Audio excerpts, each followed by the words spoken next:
All right, now, everybody. Quiet, listen to me. We're going to start a show. Now, some of you people have been with me before. You know it's going to be a tough grind, but we're going to have a show.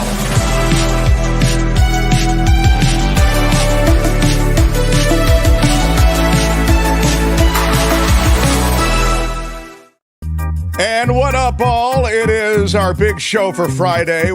Friday is a special show. I agree. Got a lot of visitors coming through on Fridays. We'll get into politics. Michael Shure will be here in the second hour. Also, our Friday Fabulous Florida offering, curated by the great commissioner of sports on the show, who also produces. He is Albert, everyone. Albert, thank you. And he has... How do you feel about Florida today, Albert? There's a lot of food in Florida. A lot of food? Food, yeah. Okay. So that's something. And then, of course, Snyder, the culture blaster, comes through. And we'll get into that. Also, Commish, in your role as commissioner, I will ask you to update the NFL situation for the weekend. I'll need game times, I'll need who's playing who, and I'll need a general state of the state. Kim is here as well, coming off of the Nikki Maduro show. She was just hosting there. I watched much of it this morning. Yeah, nice job, Kim. Yeah, you bring your A game to Nikki. And you bring your A game here. I don't want to suggest anything. Yeah. All right, let's get going. We are so delighted that you could be here on a Friday. Friday is a show we try to pack a lot of information into. We also have kind of a lighter vibe on Friday. We try to make it lighter, although the world is not the lightest place, Kim. Yeah. I don't know if you've noticed, but S is hitting the fan. Those Houthis are trouble. The Houthis. The Houthis are trouble. I'm glad you mentioned that. Why are you yelling? The Houthis are real trouble. You know, in fact, I don't know if everybody is aware of... Is that the band you're talking about, Mark? Yeah, there Houthi was a band Blowfish? called Houthi and the Blowfish. These are not those Houthis. With, These aren't singing Houthis. No. Who was the lead singer of Houthi and the Blowfish? Really? Who was the lead singer of Houthi and the Blowfish? Anybody? I actually know this one, Mark. Do you really? Well, go ahead. Give me the answer. Oh, Darius Rucker, right? Darius Rucker is right. Wow. How about that, Albert? And he went on to a distinguished and, in fact, Hall of Fame career as a country artist, which is really cool because he's a black dude and not a lot of black guys. And I'm trying to think if there are any black women have really ascended to that kind of Hall of Fame status in the country western world. It was really dominated by white people for a long time. And he talks about that. That's not just my take on it. Kelly Malloy gets us started with a super sticker. Come on, Kelly. Love our Kelly Malloy. Big shout out. Big shout out. There's Darius Rucker, handsome guy. I used to play blackjack next to him at the Hard Rock Hotel in Las Vegas when it first opened. You played poker? You played poker with Houthi? Not poker, blackjack, but blackjack. it doesn't matter. I was alongside. He was super nice. Yeah. He really is. I think, look, what can you tell after being around somebody for, 17 minutes?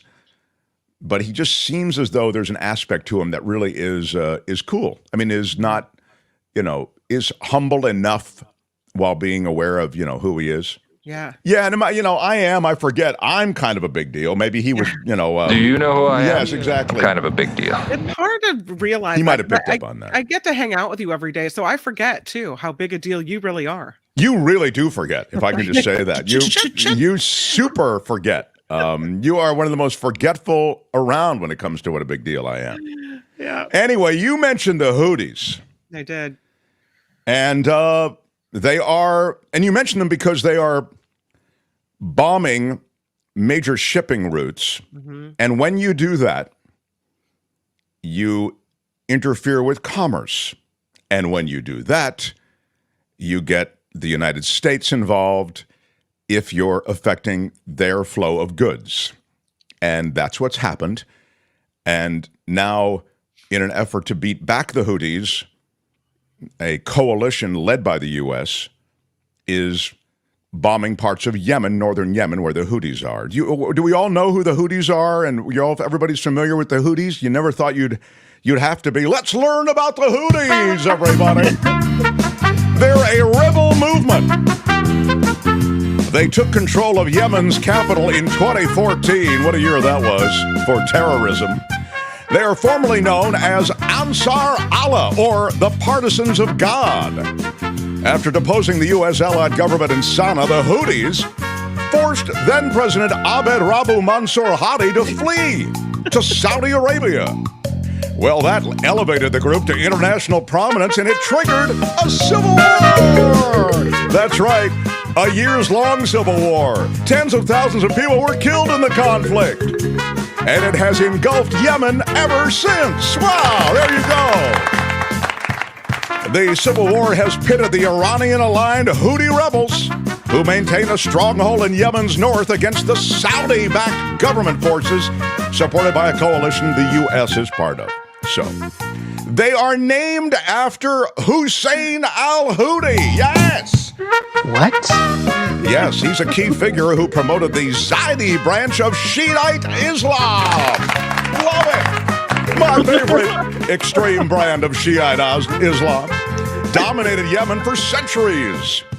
Well, after the U.S. invasion in Iraq, you'll all remember that in 2003, Houthis staged an anti-American rally in opposition to Yemen's U.S.-backed government, and then he was killed by government forces. So there you go.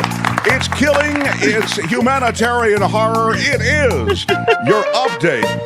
Very, very impressive. Those are your Houthis, everyone.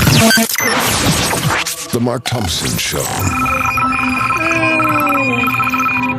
It's a mess. It's a mess for sure. I saw something else that was interesting because San Francisco, this show comes out of a radio show that was on KGO Radio, which is a big talk radio station in San Francisco. A lot of you have found the show in other ways, but just to explain why, I'll talk about the Bay Area a lot, and I'll talk about San Francisco a lot. We love the Bay Area. We love San Francisco. We feel close to that area. Hussein al-Houthi was a pain in the patootie, says Blue Spark. Very, very well done. But anyway, so because the show came from that radio show, we now are existing, and we've sort of broadened the platform here on YouTube, and thank you for the thumbs up, and thank you for subscribing. I saw something about San Francisco that I thought was particularly damning, frankly, and I thought it was accurate. And it came out of Jamie Dimon. Let me just... he's the CEO of the U.S.'s biggest bank, and just had a big conference in San Francisco, okay? JPMorgan Chase, right? Thank you. I'm sorry, Yeah. JPMorgan Chase. Yeah. And it was the biggest healthcare conference, and it was held in San Francisco this week. Mm-hmm. But when he was interviewed, Jamie Dimon said, San Francisco, this is a quote, is in far worse shape than New York. I think every city, like every country, should be thinking about what it is that makes an attractive city. It's parks, it's art, but it's definitely safety. It's jobs, it's job creation. It's the ability to have affordable housing. Any city that doesn't do a good job will lose its population. Just tax more and more. It doesn't work. Government's got to listen to business.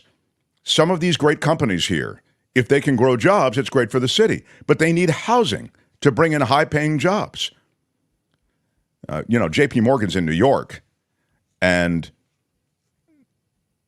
he's basically saying that San Francisco's economy is not as diversified as New York is, and without a guarantee of safety for its citizens and for those who make San Francisco their home, it's not a city that has the promise of a comeback. Now, we've given you both sides on this show about, things that are looking up in San Francisco and also those things that reflect the doom loop that you read about. But both cities, New York and San Francisco, had some of the biggest population drops in the country during the pandemic. And San Francisco has begun regaining population in 2021. Now, we continue on an uptick in San Francisco. Mark, I discovered KGO over 2020. This is from Billy. Billy DeBono. Big shout out. Big shout out to Billy. Billy says, I discovered KGO over 2020. You and the entire staff kept me sane. So glad you took the show to YouTube. I watch every show from Chico, the 530. Shout out. Big shout out. Big shout out to Chico. Hey, Billy. Yeah. Thank you, Billy. Appreciate that. And thank you for the, thank you so much for the contribution. Thank you so much. Yes. I kind of miss that, Mark, shouting out the area codes when we were on KGO. Yeah. A lot Oh, of people, yeah. That was also very polarizing. People are like, I hate that, but we always did it, you know? I forgot about it. So what did I used to just go, what I'd say, did I say something? I forget what I Yeah, did. like shout out to the 510, shout out Yeah. to the 415, Oh, the wow. 650, the Came from the 408. 707. Yeah. Yeah. Oh, God, I forgot all about that. Yeah, we used to get texts in on the And radio they'd also station. tag it themselves, so you'd just read the copy, you Yeah. know, like Yeah. Trevor in the 530 or something like that, you know? Oh, yeah. That's true. Gosh, it was fun. Look, radio is my first love, to be honest. We talked about this, Kim and I were talking about this on the air the other day. If we could do it without the pictures and just be on the radio, we'd love it. I mean, that's what I'm about. You know, you can tell by the sounds, by the production elements. That's what I like. But that said, I love that we have a community here. We did not have that. Not a vibrant, rich, together community like we have here. The people who really come here, it's a whole other thing, and it's a new thing, and I never would have expected. Jamie Dimon is part of the problem, says Karen D. They buy housing and they raise the rates. So what the H? Look, you could certainly look to Jamie Dimon and the bankers in the U.S. as part of the problem with everything from housing, anything with real estate. I think you can look back to the bankers and developers on some level as being part of the issue. But that doesn't mean that Dimon's not right about San Francisco. I mean, I think he's right. You can't tell me that you feel safe in San Francisco anymore. You just don't. You need to guarantee people's safety for the most part. I mean, when you walk around Europe, it depends where you walk, but you don't have the same sense of danger that anything could happen anywhere. That may be changing, and there are certain cities where you do have that. And I'll tell you, when I just came from Central and South America, you know what happened in Ecuador. We talked about it this week. I do have that sense of danger. You know, so please don't misunderstand me. It's not like, oh, we're worse than anybody else. But I'm just saying Dimon is right when he talks about that. And you're right when you talk about Dimon. So everybody's right. That's the exciting thing. And that, there's How a often lot does of that right. happen? Yeah. The Mark Thompson Show. Commissioner, I am going to turn to you in your capacity as Commissioner of Sports. It is big football weekend, Commish. Now, Commish, I'll need to know, when do the games start on the West Coast tomorrow? Are you watching in the East? You can do your arithmetic. Is it 1:30? So, it's starting with, first of all, I'd like to preface it. This weekend feels scripted. There's a lot of great storylines. It's the first game is Cleveland versus Houston. Houston's having a great season. Cleveland as well. And, you know, Deshaun Watson, the Mr. Massage guy, is on the Browns. He's injured, but he was on the Texans, so it's kind of a revenge game there. But he's That's not playing. At 1:30 Saturday. Okay. Yeah. 1:30 Saturday on NBC. Okay. Then that's followed up by your favorite game, probably of the week, is Miami versus Kansas City. That's gonna, and it's going to be in bitter cold. I think they said record cold, right? Yeah, and great offenses on paper, so that could probably negate that. So it'll probably be a messy game, but you'll have to watch it on Peacock. So all the Swifties that have learned to love the game because of Travis Kelce will have to find their way to watch the game.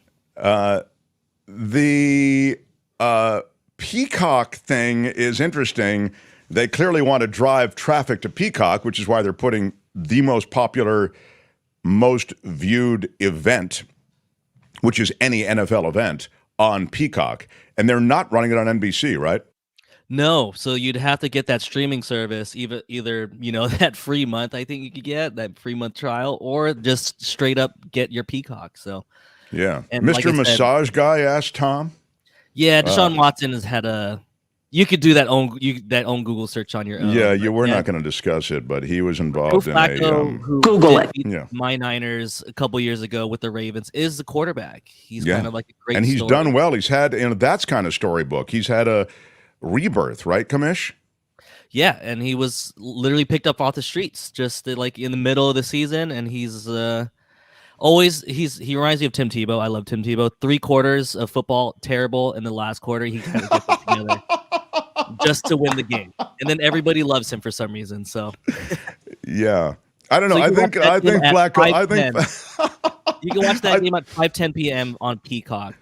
5:10 p.m. Okay, on Peacock. I think if you put Flacco and Tebow alongside each other, I'll take Flacco.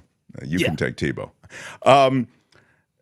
I watched something on Peacock last night. I'll get to that after we finish this. So that's the AFC contest. That's tomorrow, Saturday. Right? That is tomorrow. There's only 2 games tomorrow. Then we got a 3-game slate on Sunday, starting off with Pittsburgh against your Buffalo Bills. I know you love the Bills. I do like the Bills. And the new kind of reconstituted Pittsburgh Steelers have found an offense, right?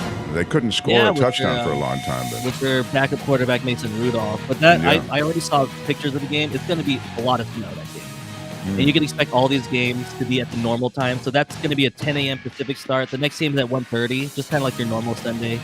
Yeah. There's the Cowboys and the Packers. So that'll be another classic uniform matchup. Do you like the Cowboys in that game? They're favored, I think, by a touchdown even. I do. I like them a lot, and I want them to do well, just enough to disappoint their fan base when they lose to the Niners. Well, commissioner, not the most objective commissioner in the world, but well done, sir. Well done. And then we had the Sunday night game at 5:15 on NBC. It's Jared Goff's revenge game. The Detroit Lions, who are having a great season out of nowhere, play against the Rams. So he get his little revenge. That's got a real storybook element, right? Yeah, explain. Goff was traded from the Rams to the Lions. Stafford, I think, wanted to go to LA. Isn't that right? Mm-hmm. Yeah. So one guy was more reluctant to go to his new, nicer situation, and this quarterback who went to what everybody thought was a terrible situation has had a resurgence in his career. So we'll see what happens there. Bills, my second favorite team, says Hall of Famer Gail Guthrie. Ricky O'Bear, HOF as well. How about those Dallas Cowboys, America's team? Not a fan of Tebow, says Natalie. He told a story of helping to circumcise squirming boys in the Philippines on his mission trip. Yep, wow, that's why he's born in the Philippines. He's actually more Filipino than me on paper. Born there. He's helped out my people. Maybe tell him to ixnay on the Urkham's Ijan say. I don't think that goes over too well. That's all I'm saying. And then the final game of the slate is a Monday night game. So once Sunday hits, it's going to be, it feels like a normal Sunday with just less games. And that's going to be probably the worst game. The Philadelphia Eagles have been limping into the playoffs, and they're playing a team that's just happy to be in the playoffs, which is the Tampa Bay Buccaneers, who probably shouldn't be there, but that division is terrible. Yeah, the division is awful. So they did, with a tepid record, they were able to actually make it into the playoffs. Meantime, the Eagles, in the first 5 games of the season, they were sort of looked upon as the preeminent team in football, along with the Niners, probably. And they looked unstoppable. Games against the Cowboys, against the Niners. They played the Bills. They played the Chiefs. And they somehow made it through that with a lot worse than everybody expected it to happen. And it's kind of imploded. If the Seahawks were in that division, they would be like 14-2 or something. But unfortunately, the Tampa Bay Buccaneers will have to play against the Eagles there. That is the Commissioner Albert, everyone. Albert, thank you very much for that, Commish. A fine summary of what is ahead this weekend in football. The Mark Thompson Show. Niners have the weekend off. Let me tell you about California politics for a moment. If you're just joining us, we get into politics here and there. I'll just mention this poll, and then I'll mention it more formally to our political expert who joins in the second hour. We kind of don't do a lot of politics in the first hour on Fridays, but just because I saw this, and you can smash the like button while I'm giving you this. With your iron rod. The fight for second place in California's U.S. Senate race between Representative Katie Porter and former Dodgers star Steve Garvey appears volatile, says the L.A. Times, as the March 5th primary approaches. This is a Berkeley Institute of Governmental Studies poll co-sponsored by the L.A. Times. So this poll They put some. You know who else was involved in putting this poll together? Is Emil Schaffhausen. Yeah, the third. So Democratic Representative Adam Schiff of Burbank is leading the field by 4 percentage points. This is a race that so far has lacked much sizzle, it's noted by the LA Times. Though that could change now that the candidates have launched political ad campaigns and there are going to be a trio of televised debates over the next couple of months. According to this survey, Porter, she is the Democratic representative out of Irvine, trails slightly behind Schiff, but holds a narrow lead for second place over Steve Garvey. He's the top Republican in the race. Now, Schiff is backed by 21% of likely voters, 21%, compared with 17% supporting Porter, 13% Garvey. Schiff and Porter were essentially tied in this poll, same group doing the poll in October. So now you can see that Schiff is pulling ahead slightly. But Porter close behind, 4 percentage points behind. Again, 21% to 17%. I think the bigger story is the way Garvey has closed that gap. The other top Democrat in the race, Representative Barbara Lee, you know her from Oakland, of course. I think she's terrific. Supported by 9% of likely voters, according to this poll. About a fifth of the voters surveyed picked one of the 23 other candidates or on this ballot, and the remainder were undecided. That's the latest polling. Schiff taking a narrow lead in that Senate race. The Mark Thompson Show. Friday Fabulous Florida still to come. I'm excited. Not as excited as people are about this event going on at an auction house near you. Elton John's first auction in 21 years. He's auctioning off all of that cool stuff that Elton puts on. What? 900 items from his Atlanta home. Blue chip art by artist Julian Schnabel and Richard Avedon. Versace dinnerware and flamboyant costumes. What? You know what? It's time to clear out the clutter. Let's do it. He's decluttering, and now we are the beneficiaries. There's never been anything like it, is what I was thinking. There's never been anything like this. That is a shot of one of the jackets and outfits that you can purchase. Look at that. His former penthouse residence in Atlanta has been emptied for a series of auctions at Christie's. It's going to start February 21st. You can all bid. This is not something where you have to be, black tie and pull up in a limousine to be able to buy this stuff. You can buy it all online. Christie's has an online connection. If any of this stuff floats your boat, go for it. He's emptied his residence in Atlanta. And as I say, there's a series of these auctions. They'll start February 21st.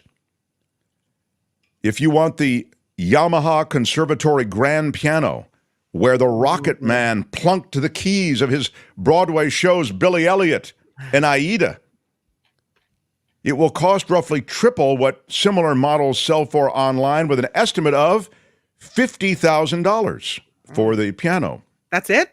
I know. I thought that was pretty low, too.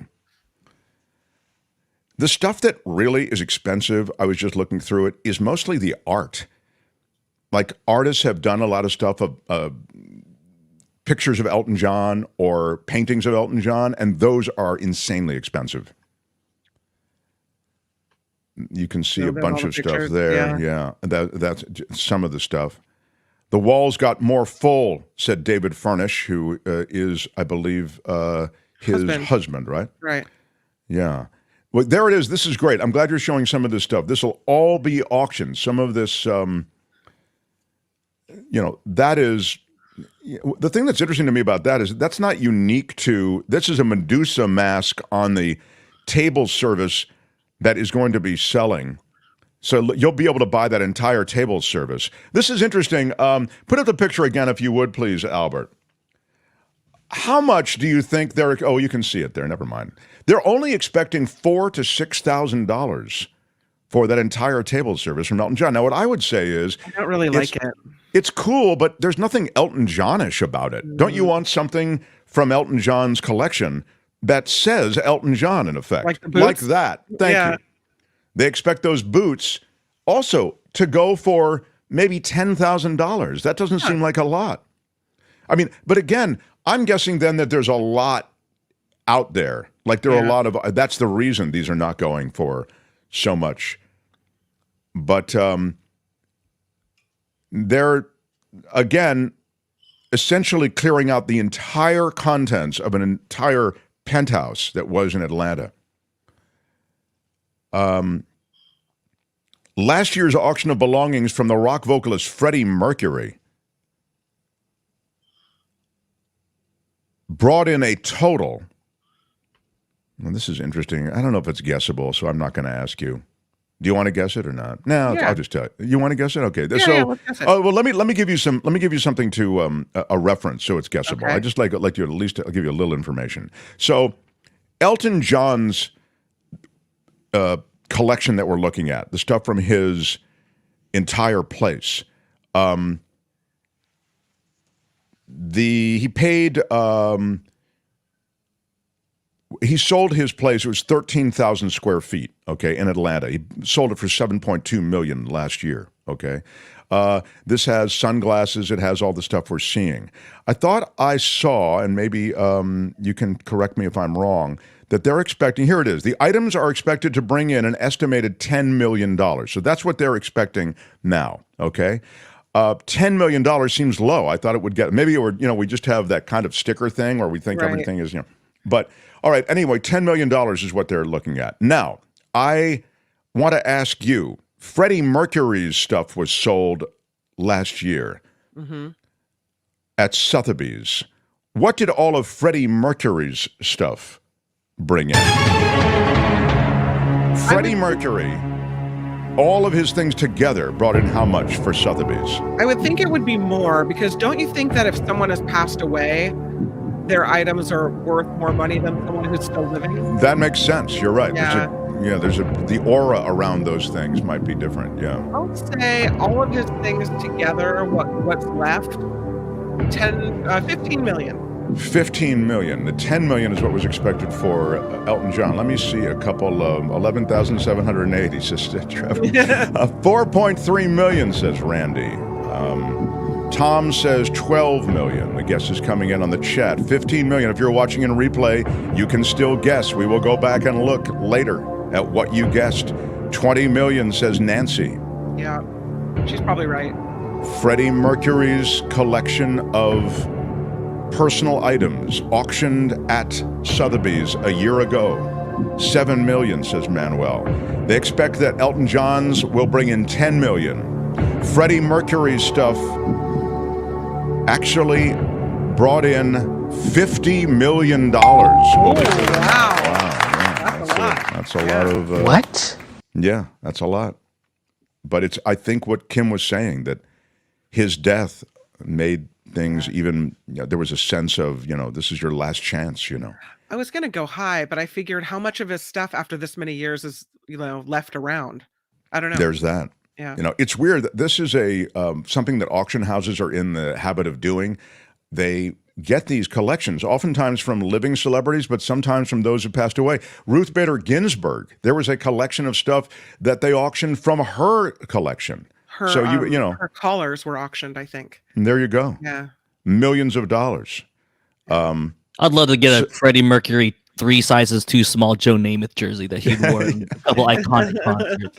Well, maybe, now it's eBay, right? Now it's eBay.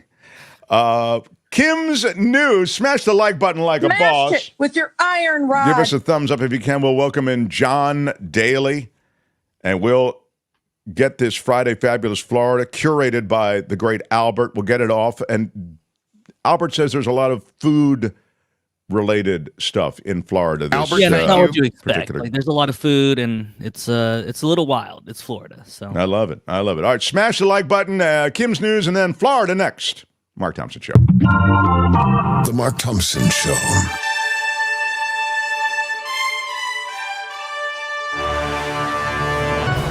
On the Mark Thompson Show, I'm Kim McAllister. This report sponsored by Tenuta Vineyards in Livermore, where it is not snowing like this. Whoo! Every state right now is under some sort of weather watch or advisory. The Midwest is most at risk with an intensifying bomb cyclone that threatens more snow and blizzard conditions. Forecasters say the northern plains could see temperatures 60 degrees below normal starting Saturday, with single digits expected as far south as Amarillo, Texas by Monday. Eek, chilly cold. Yikes. Hunter Biden now plans to testify behind closed doors in the impeachment inquiry of his father. An attorney for Hunter says the president's son will comply with a congressional subpoena for a deposition with Republican investigators if they issue a new one. This comes as House Republicans are preparing to vote to hold Hunter in contempt of Congress. I don't know why he has to go. I mean, didn't Republicans fail to go when they were subpoenaed?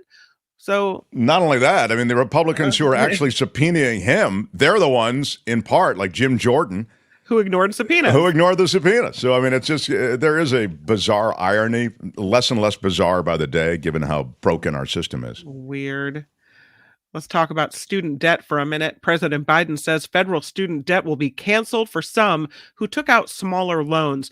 Those who got less than $12,000 in loans and have been paying them off for at least 10 years will see their remaining debt wiped out immediately. The move announced today applies to those who are enrolled in the SAVE repayment plan. The White House is defending U.S.-led military strikes against Houthi rebels in Yemen, as Mark had mentioned just a bit ago.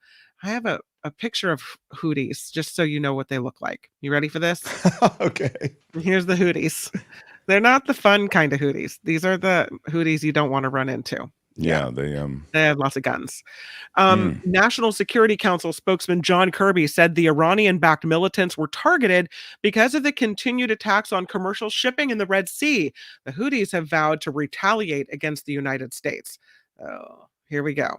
Well, I mean, again, as I mentioned at the top of the show, if you missed it, we told you the Houthis were a little bit, and they're supported completely by Iran. In fact, the more active they are, the more they're currying favor, essentially, with Iran, like to trying to get more moves. Sort of look at us, look at what we're doing, look how we're both active and effective. But the reason the U.S. is so involved in it, of course, is because, don't mess with the shipping routes. I mean, you can kill people, you can have a civil war in Yemen, but don't mess with our shipping. Now we're involved. That's what's going on. Yeah, now we're involved, and now this could blossom and grow. So. Absolutely right. That's the concern. No question about it. Hertz. Actually, let's back up a bit.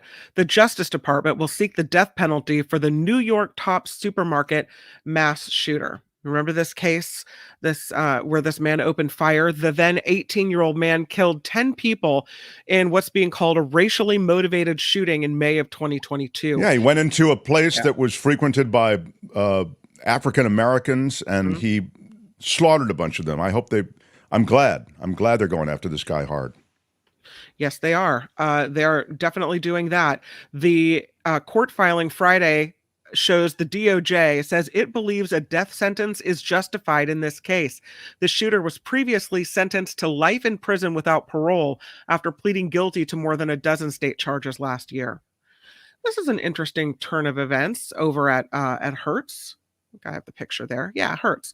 They are replacing 20,000 of their electric vehicles with regular gasoline cars. The car rental company is backtracking after pushing into the EV market. Executives said electric vehicles are hurting Hertz financially, as collision and damage repairs can sometimes be about twice what it would have been with a combustion engine vehicle. Oh. That's what the CEO has said in an analyst call. So that is why they are replacing 20,000 electric vehicles with regular gas cars. Oh, that's very interesting. It's not so much anything except for the fact that they're just expensive to repair. Yep. Expensive. Wow. People get into a lot of accidents in those rental cars. So I guess, huh? High-speed rail in California. Here's a picture of what it will look like eventually. They could be manufactured, these trains, in Sacramento, as a capital region manufacturer is in the running to get the contract. Siemens Mobility makes light rail and other public transit vehicles for cities around the world. The California High-Speed Rail Authority is selecting Siemens and French manufacturer Alstom to bid on this project. California recently got more than $3 billion in federal money to revive the plan to build a section of high-speed rail between Merced and Bakersfield in the Central Valley. $561 million is up for grabs in this round of bidding to build these train cars. So the first one, they say, is expected to be delivered in 2028. So we're still looking at quite a long time. I'll take it, but that's only one car delivered. So, yeah, it's a short train. Only one. Sorry. Guess what's coming to streaming? It's Oppenheimer, the movie Oppenheimer, finally making its way to streaming services. So, yeah, we streamed it. We streamed it this week. Did you finish earlier watching this week? it finally? Well, I watched it twice and fell asleep both times.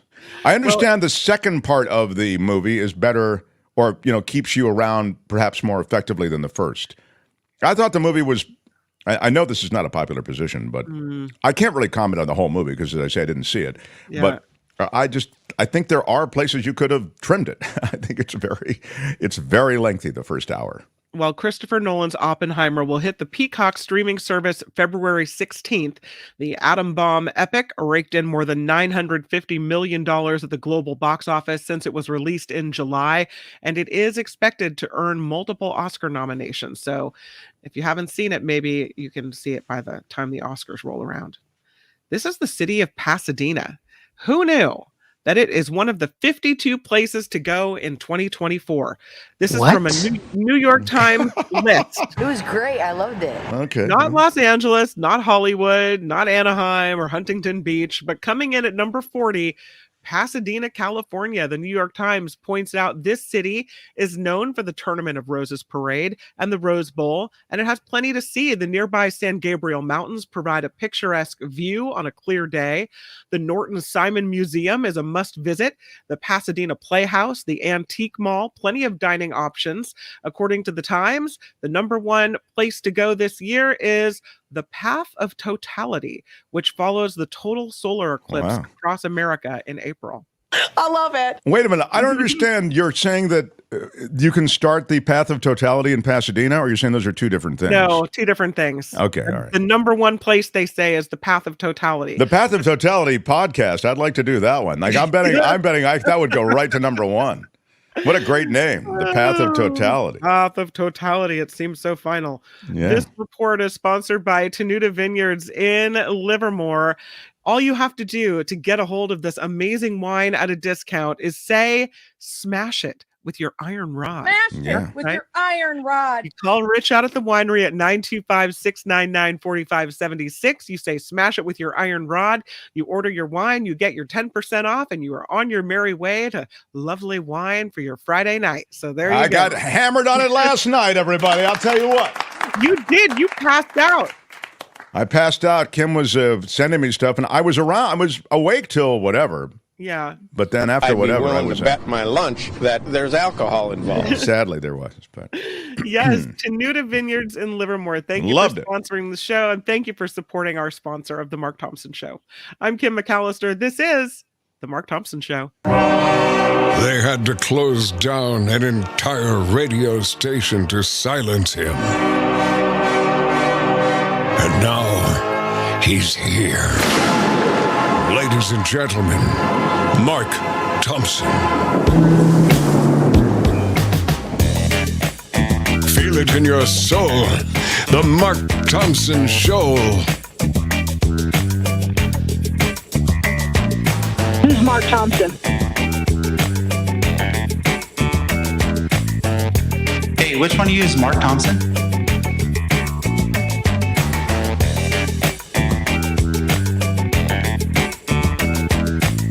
100% effective. How about that?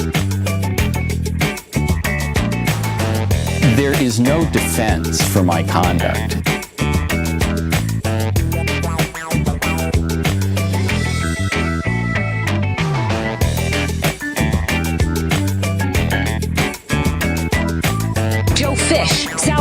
Stalker, Joe Box, and Little Anthony. Mo Black's brother, Fat Andy.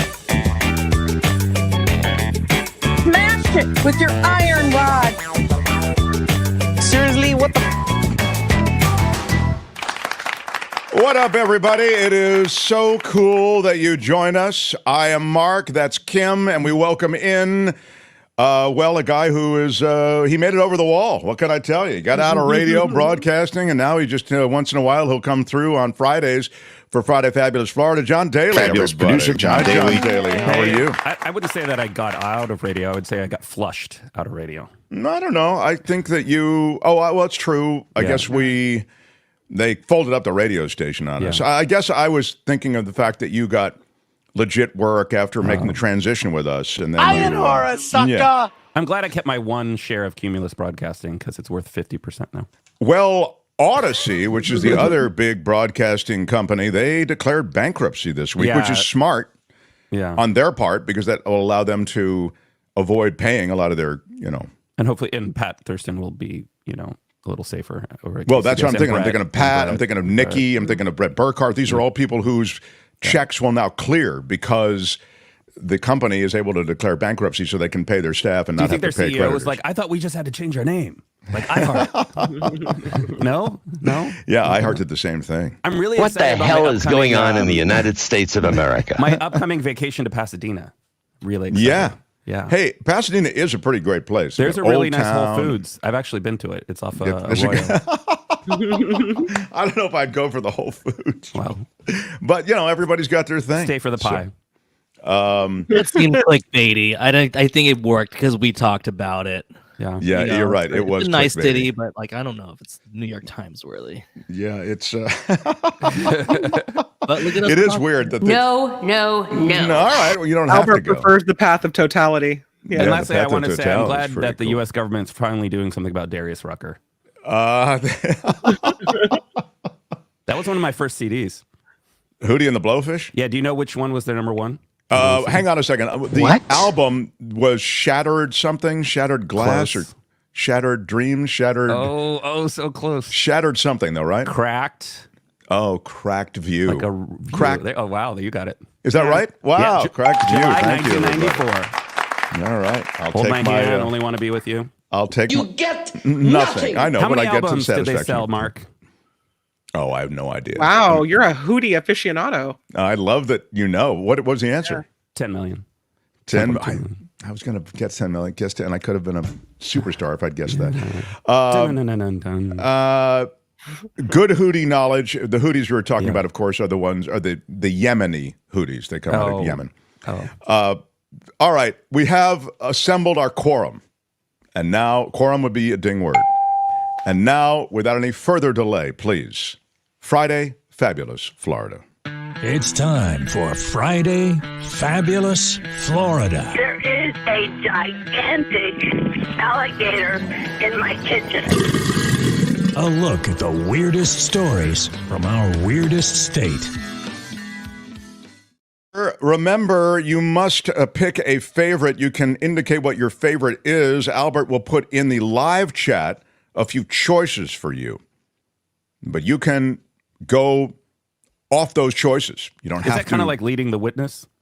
Exactly. But this is the point I'm making, which is that you can indicate separately what your favorite might be. Right. And if you're watching in replay, as I always say, please indicate what your favorite is. We do look at your comments.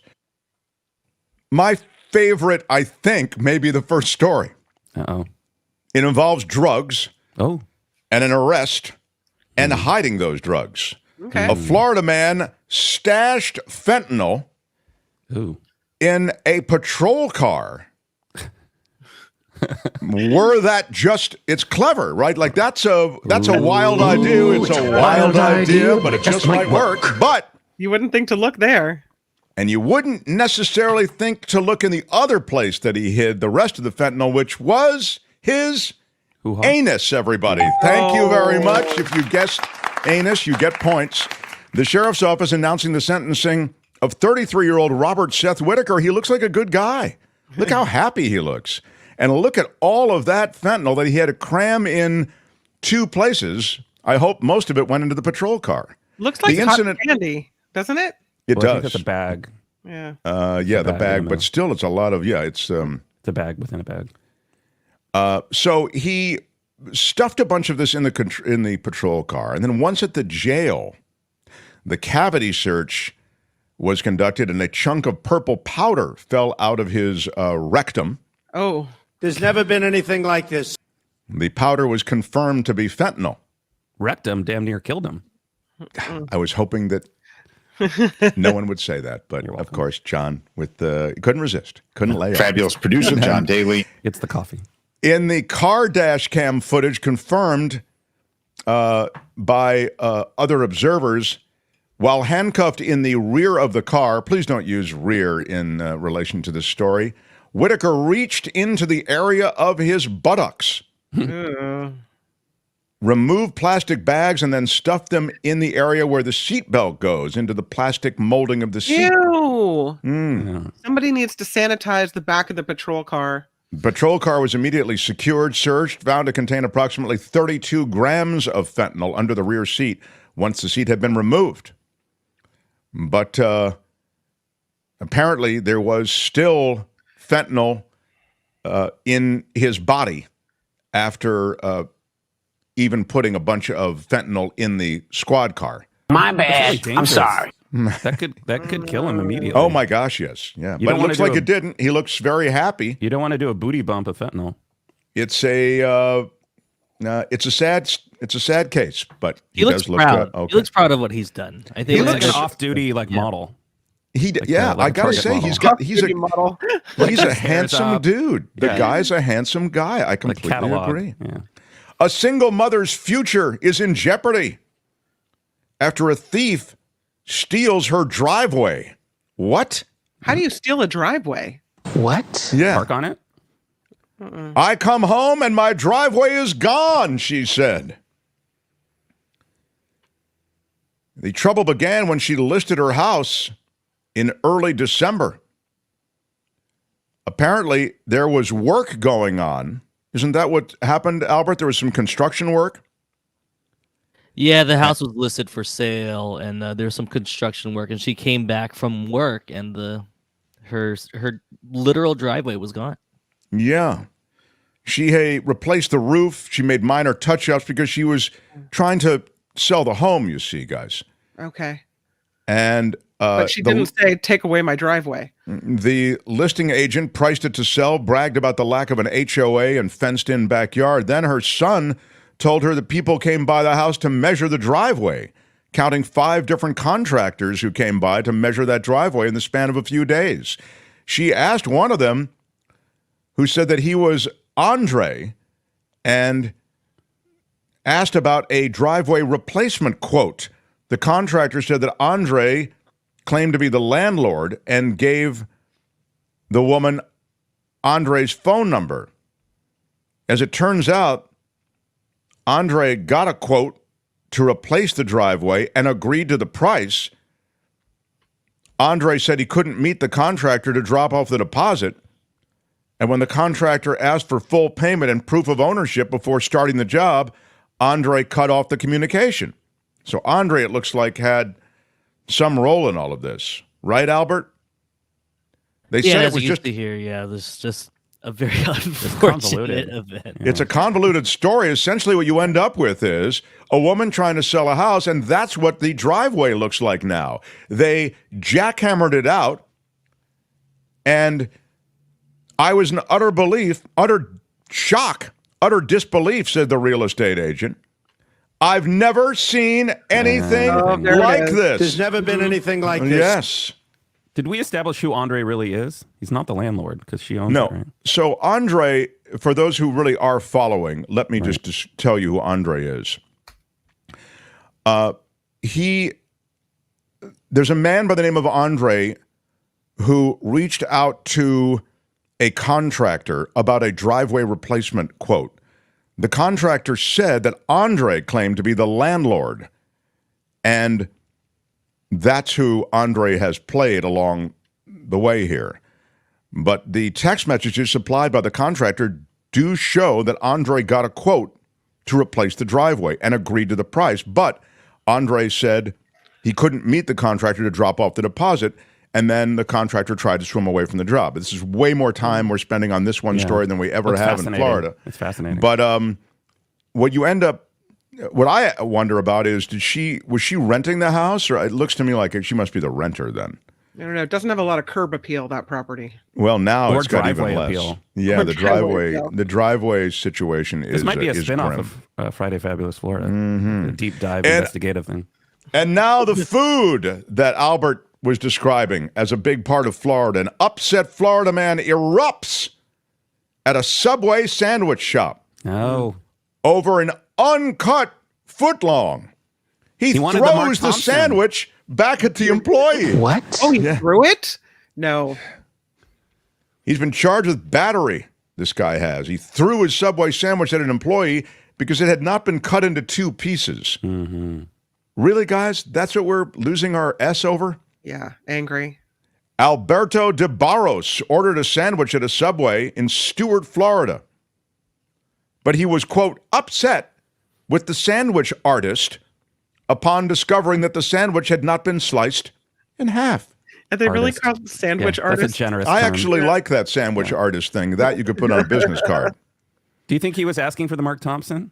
He's like, damn it, I said cut it in half. Well, it is true. John is not wrong. The Mark Thompson is you asked him to hollow out the footlong. I have veggies and the oil and vinegar, and you do cut it in half. That is, I like them wrapped separately, by the way. Standard But apparently, rather than walk away, this is a 54-year-old, and you expect kind of to grow out of a lot of these tantrums that people get into, but apparently not. 54-year-old, decided to throw the sandwich in his disgust. He was tracked down, though. Got to give the cops credit down there in Florida. And admitted he was upset over his sandwich not being cut. That is a quote. But he said he meant to hit the counter with his sandwich instead of the sandwich artist. No. I don't quite believe it. So I'm calling that... I am calling you a liar. Calling me a liar? I am calling you a liar. Meantime, a crab leg caper. A Florida man stole shellfish valued at over $400. Oh, no. This is Orlando, Florida, the home of Disney World. A man accused of stealing over $400 worth of crab legs and 2 cans of cat food from a Winn-Dixie grocery store. What? Deputies with the Volusia County Sheriff's Office, there he is, your perp, responded to a shoplifting call early Friday morning at the Winn-Dixie in Deltona. Made contact with 2 men and the staff outside the store, you see. According to the arrest affidavit, a cashier witnessed a man in a jacket, pictured here, leaving the store while concealing several bags of crab legs. He was followed by an older man who did not appear to be holding any merchandise. The store manager followed the men outside, confronted them about the alleged theft, and the men attempted to leave, but their vehicle wouldn't start. Got to get the getaway cars have to be checked out before the big caper. You know, you almost feel sorry for him when he steals the cat food. That's like a move of desperation, right? But then he wanders to the crab legs and takes all the crab legs, and you think, well, what is that? Are you stealing luxury items here, or are you stealing like barely subsistence on cat food? I don't know. I see, yeah. Kim's building the backstory for and he him. doesn't look like a Florida thief. You know, if I were to profile, clothes look relatively clean. He looks, pretty clean cut. He stated in questioning that he knew he did wrong. And should have went with the lobster claws, maybe not the crab legs. Yeah, if you're going to go big or go home type thing. I think that's exactly right. Meantime, that's not the only food caper. We told you about the Subway. We told you about the crab legs. And now... Getting hungry. This bizarre incident at a Florida gas station, my friends. A Florida woman slinging mac and cheese and potato wedges. That's right, she's angry. Oh. This is Cocoa, Florida. Mercy Thomas is her name, and I love that name, Mercy. Get out of the way.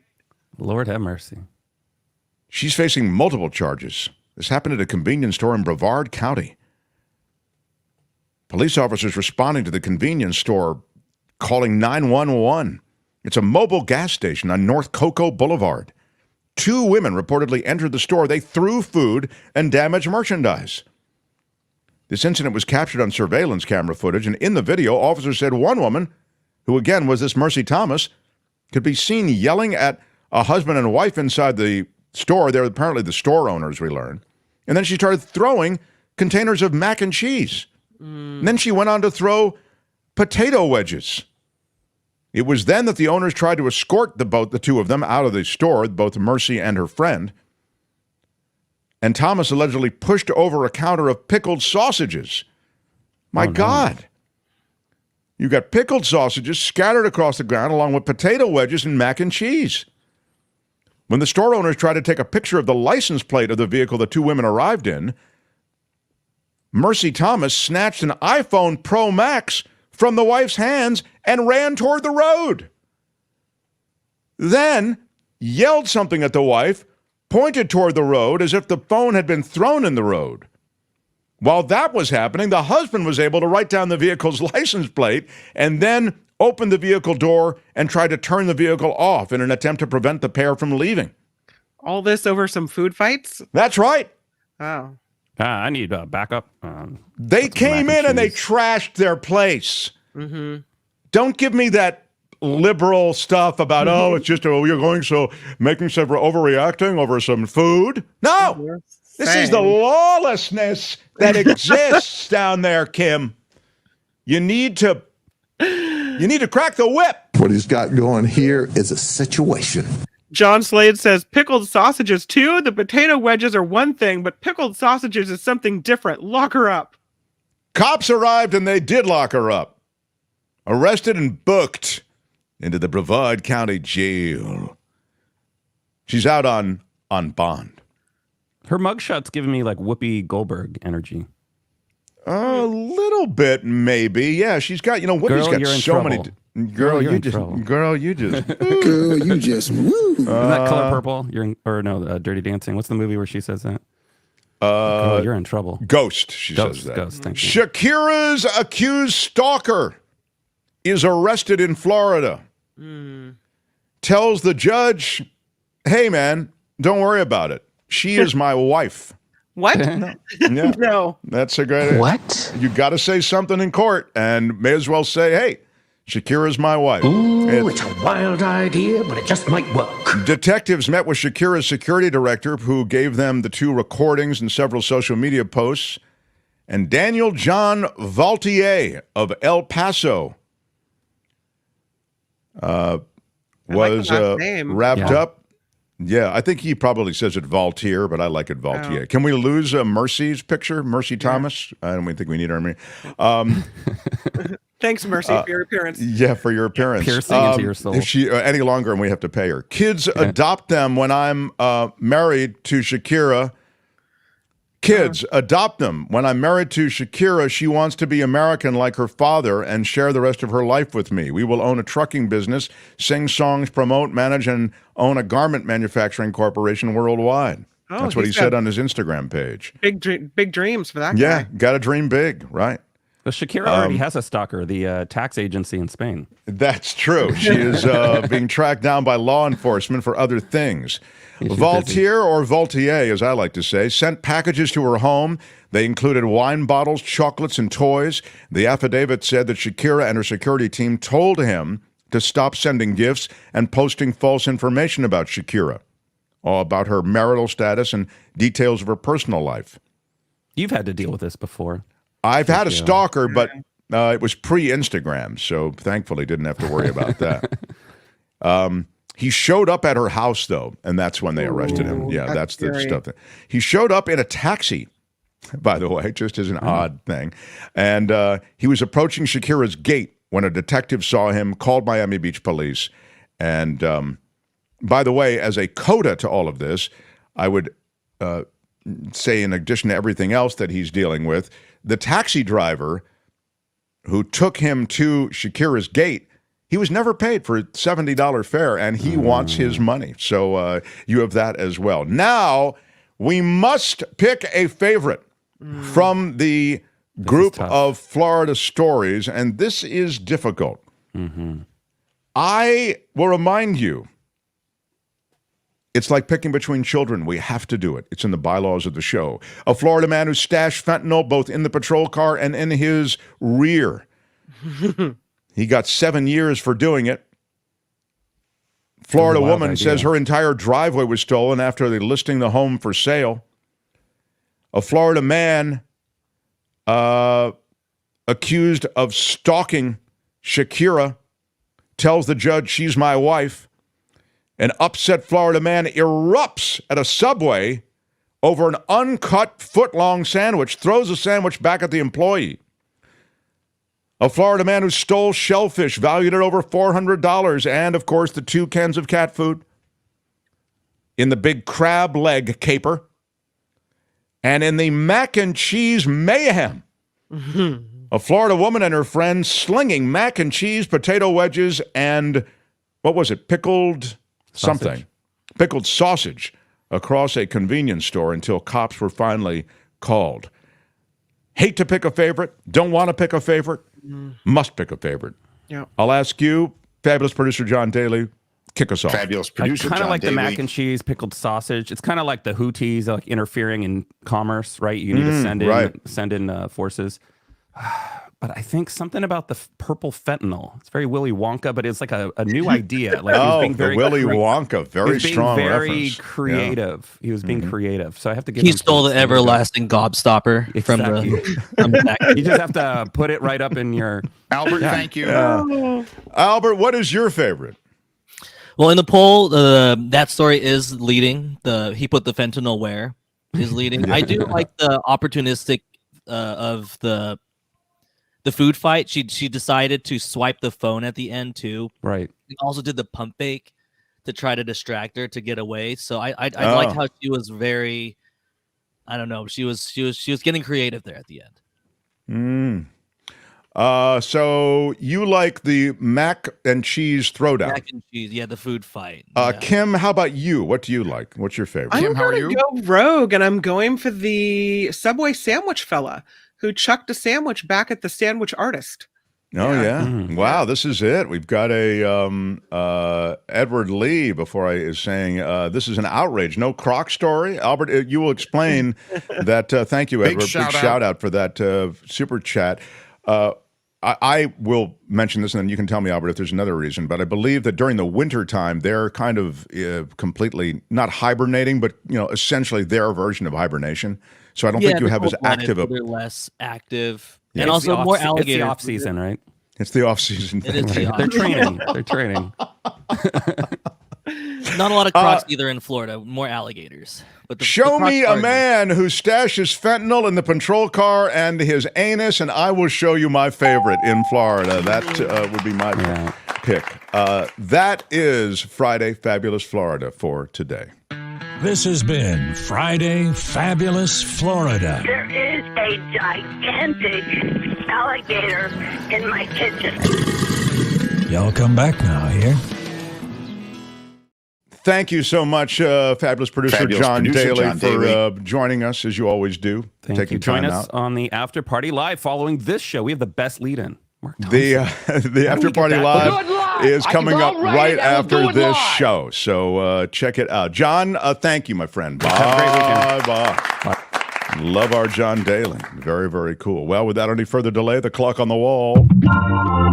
The Mark Thompson Show tells me that we need to talk some politics, and I love that we get a chance to talk to a guy who has forgotten more about politics than most of us will ever know. He has been covering the Iowa caucuses, actually. I'm anxious to talk to him about a bunch of things, but here he is, Michael Shure, everyone. Hello, sir. Just back from Iowa and going back to Iowa tomorrow for the caucus day, which will be a low of -19 with a wind chill of about 40 below. Now, you don't have to stand outside and talk to those people in that crap, do you? I won't. I will refuse to do that. Good, good. Even if asked, even if described in my job. What do you take from what you've just experienced in Iowa, what you've just learned, what you've just reported on? What can you share with us? It's hard to say. The Iowa caucus as a thing seems to be dying a slowish death. The Democrats kind of messed it up last time. The charm of it is that everyone who is involved in it pays such close attention to it. So you go to events for different candidates, whether, Hillary Clinton or Ted Cruz, and you speak to voters. And unlike in other places, they have their buttons and their hats and they're all gung-ho. Many of the people in Iowa that you speak to are just there to hear and listen, and they're deciding. So that kind of shopping that happens because, these towns are small and a lot of these candidates make 10, 11 stops a day in front of 30 people in a barn or a cafe. And so there is something sort of charming about it, but it seems like it's going to be obsolete pretty soon. And Iowa's already become obsolete for the Democrats. We'll see what happens, obviously, in 28.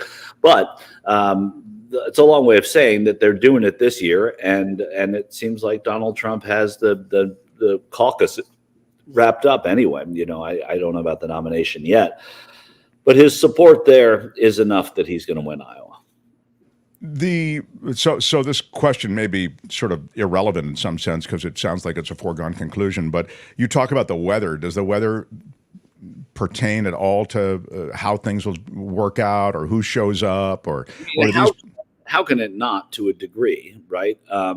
But even, if it happened in Los Angeles, obviously no one would go out for a week, but people in Iowa are somewhat accustomed to this and they go out and they do their business. And look, I'm landing there tomorrow. The flights are they're all fine apparently. And so I think that they are used to this. They have the caucuses in January or February every year, or January every year. So every time they have them. So it's always a factor. But, this is extreme conditions. But I don't know that that's good or bad for a candidate. There's this old maxim in politics that people make fun of, which is that it all comes down to turnout. Of course it comes down to turnout. But, it doesn't mean that, DeSantis voters are not going to come out because he's from Florida. Right. Yeah. I was talking the other day, I think it was just yesterday, and I was just trying to remember, and maybe you can remember because you're so much better, your memory's so much better than mine. There have been situations, Michael, am I right about this, in which one candidate was way ahead days before the Iowa caucus, and like 5 days before, and then there was a surprise as to the result. I want to say in the early... It happens frequently. The first one that comes to mind is Dick Gephardt for the Democrats. Way ahead with Union voters. He was from Missouri, still probably is from Missouri. And he made Iowa the centerpiece of his campaign. And in the lead up, everybody thought, my God, he's the guy. Then the Des Moines Register endorsed John Kerry, and that was the end of Gephardt. And, so there are people that think that they have momentum in Iowa, and there are also people that win Iowa and then you never hear from them again. So there's that side of the coin as well. It's not that it's a decider, but what it does is it catalyzes people's interest in the horse race, which then carries on for the whole spring until Super Tuesday and sometimes beyond. But that's really what Iowa's purpose is. They don't always pick the winners, but they get us started.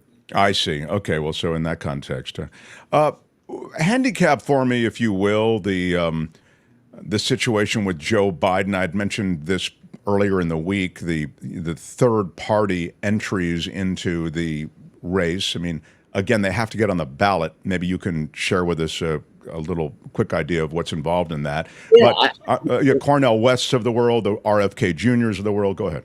Yeah, and Larry Hogan should have come down to a general election if the No Label Party selects him to be their candidate.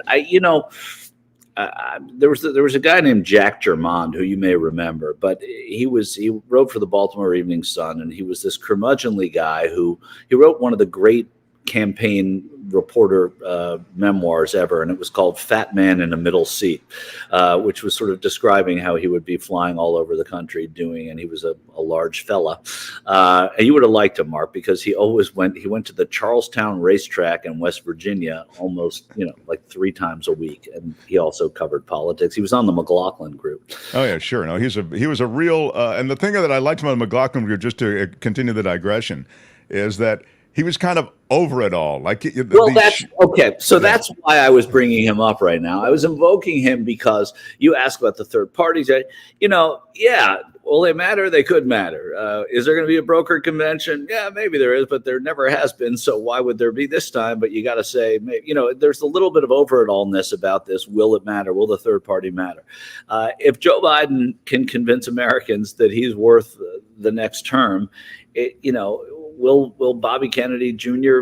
steal votes from both candidates? Probably more from Trump, because disenfranchised voters who voted for Trump last time, or disenchanted voters, I should say, have told me in more than just anecdotal ways that they would, if it was Trump versus Biden, and they didn't want to vote for Trump, and they certainly don't want to vote for Biden, they'd vote for Bobby Kennedy Jr. So could that hurt Trump a little bit? Yeah. Could Larry Hogan getting a lot more of those people because he seems, more appealing to a lot of Republicans, hurt Biden? Sure.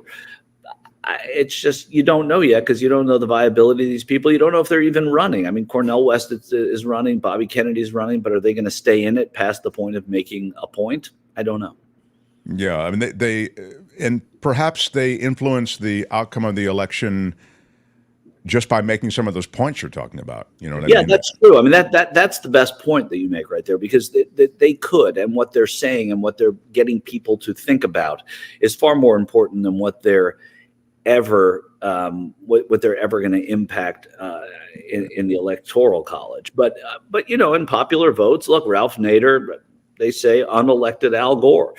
So that's a third party candidate who really did some damage. And perhaps Ross Perot unelected George Bush, the senior, as a president, but nobody really has done the math. There's been conflicting math on that one. And so, look, yes, they matter, and I don't want to discount them. And it's important that everyone who wants to runs for president, and people have options. But in the end, I think that it's really going to be up to President Biden to prove that he can get Democrats back, that he can get the parts of the Democratic Party, all of those different constituencies, to vote as they did last time, and that's going to be his biggest challenge. Out of time. Bye bye. That's the McLaughlin. Yeah, that's McLaughlin. The comment that appeared, I thought, was interesting for what it reflects about. Michael said, has there ever been a more uninspiring presidential election? First, the answer has to be yes. But I don't know, Mike. I don't know. I can't, yes. I mean, I don't know what they were, because you only know when when it's happening in your lifetime. Sure. What's inspiring to you? In our lifetime, this might be the most uninspiring. I think that in our lifetime, this has to be, right. I mean, there are two people. I mean, I find Joe Biden's negatives to be very curious, because he is a likable, affable person whose politics have not been very divisive on their surface, unless you are in this time when people who just don't like anything with a D in front of it at all, or a D after it. And so when they say uninspiring, though, right, this is Vicky's making a point. I was just about to make this point that you've got a tremendous negative associated with one of the candidates in Donald Trump. And people may be uninspired by Biden. He's not a charismatic figure. They kind of, sadly, many of his achievements have sort of been lost in the wash. I don't understand it either. Maybe it's coming. There's going to be a big media push. They're going to remind you of the infrastructure bill and how he's been able to, broker these deals. So maybe that's all coming, but it's been lost for the moment. But to Vicky's point, one of the guys is, attempted a coup and, has a bunch of, loaded for bear followers who are ready to do anything they can to gain power again. Yeah, I mean, that's a good point. I think we say uninspiring, and it has a very loose set of meanings of what is uninspiring. It's certainly not an exciting election, because there's nothing new to it. As a matter of fact, it's two of the oldest people who've ever been involved in this thing both in age and ideas. And what we've seen in the past from Donald Trump is certainly uninspiring for a lot of Americans, and all the things you just cited. So maybe uninspiring in the, does it not inspire us to vote thing is part of that. No, it should inspire a lot of people to vote. Donald Trump should inspire people to vote on both sides. And it should inspire anger from people who are offended by what he did as president. So in the true sense of that word, yeah. But in terms of, look, there's no election cycle this year. And I think that's what I think it was Michael said, that there's no election cycle this year. We kind of know what's going to happen until something that we're not expecting to happen happens, and that might not happen, right? So that's what sort of it's not really, doesn't get you out of your seats. It doesn't get you, looking at election results that closely. Right now, you see the two candidates for president until they're not, and that's not terribly exciting for people who do this. Well, I think you really did put your finger on it when you say there's been no election cycle, because that's generally what gets you interested. And when you can say inspiring, not so inspiring, whatever, it might have a lot to do with that. But let me read in a little bit into Michael's point, which was Michael, the commenter, Michael Wright, who was saying, isn't this the most uninspiring? I think what's happening in the body politic and just among those who now are called upon to vote is people like us, is a reality that we're disgusted with the system. We see it awash in money. We see that the people's voice is snuffed out. We see this electoral college, which doesn't honor the choice we've made, essentially discounts millions and millions of votes. And I think there's also a sense that the system's for sale. The guys who get into public office, I mean, these are serious and I know fundamental issues, but many of us carry these issues and problems that we have with the system with us as we look at the next choice. That this system is broken. I think it's a different conversation, though, Mark. I mean, the political. I think what we were talking about before is just the zeitgeist of this political year, and what. We know all those things. Those are all baked into what we're talking about when we say uninspiring or unexciting or any of those things. Those problems are all real problems, and they're not attracting new voters unless these are voters who are just really very tribal. And that's what you're seeing a lot of on the right. On the left, they want it to be more tribal, right? They're having trouble keeping the tribe together. But until those things change, no, you're not going to see. I think there is a disenchantment, and there's a my vote doesn't matter, and there's this. When you see people live in very red and very blue states, you see that my vote doesn't matter thing. When you're in a swing state, they're like, oh, Jim's cousin just moved to Florida. That's one more blue vote in Florida. That's good. Like they think in that way. If Jim's cousin moved to California, and nobody would think about it, and Jim's cousin might not vote. So, I think you're right, but I don't think they're necessarily intertwined right now. Certainly not intertwined with the question as it was posed, because this is just, we know what the situation, and we know there's an electoral college. It's not going to change before November. And we know that there's money in politics, and that's not going to change before November. But what we have now under those parameters is not terribly exciting, because it's not new. I mean, this isn't Joe Biden getting challenged by Ted Kennedy as Jimmy Carter did, right? I mean, where there was a real fight and there was a real race. This wasn't Gerald Ford looking over his shoulder at Ronald Reagan. That's not what's happening now. You just have these sort of de facto nominees who are very flawed in different ways, and we're just waiting to see what happens. It was like watching a NASCAR race, waiting for the crash, and if the crash doesn't happen, someone wins the race. Okay, I'll ding de facto. And they want me to ding intertwined. Really? You want me to? I'll ding intertwined. Okay. Who's they? Is they? We have a board. There are three people, and it's just a show of hands. They're not. I can't have them on the air. I don't have the mics for them. But we have a ding board here. I want to take you to California politics before I let you go. Okay. We've been talking a lot about presidential election, blah blah blah blah. The fight for second place in California's Senate race between Katie Porter and former Dodgers star Steve Garvey. It is on. I mean, they are separated by just a couple of percentage points. Adam Schiff is leading the field 4 percentage points ahead, but Porter and Garvey are separated by just a handful of percentage points. I wonder if you could speak to what's happening in that Senate race. Barbara Lee of Oakland, she's way behind at this point. But she's getting votes. There are 3 Democrats and there's 1 Republican. So it stands to figure that the Republican's going to do better because of that dynamic. I see. Okay. Then the Republican, should Steve Garvey come in second, played first, but come in second, he will. Yeah, very nice. Yeah. Okay. I'm proud of that one. Should he come in second, it's not like all of Katie Porter's voters aren't going to vote for the Democrat and all of Barbara Lee's voters aren't going to vote for the Democrat. They'll either not vote or they'll vote for the Democrat. And there will be a lot of, discounting the bona fides of Steve Garvey to be U.S. Senator from California. But this is not at all surprising. I would have guessed that Schiff would be ahead or Porter would have been ahead, and there would be a tight race for second. I didn't think Lee would be as far behind as she is.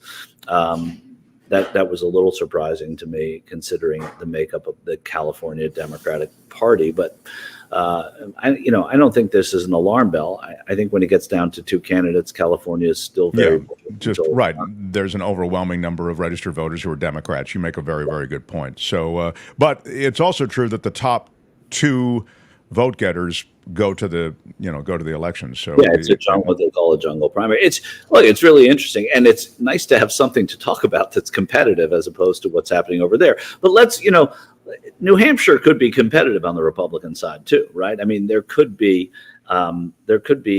in a couple of weeks where we're saying, hey, look what happened to Donald Trump in New Hampshire. I'm not predicting that, but I think the interest in that race will be more interesting than what happens in Iowa. Well, I mean, just even if you look at the polling as far as Nikki Haley's concerned, she's winning in a stone's throw of Donald Trump. She was. I haven't seen polling that's convincing since her.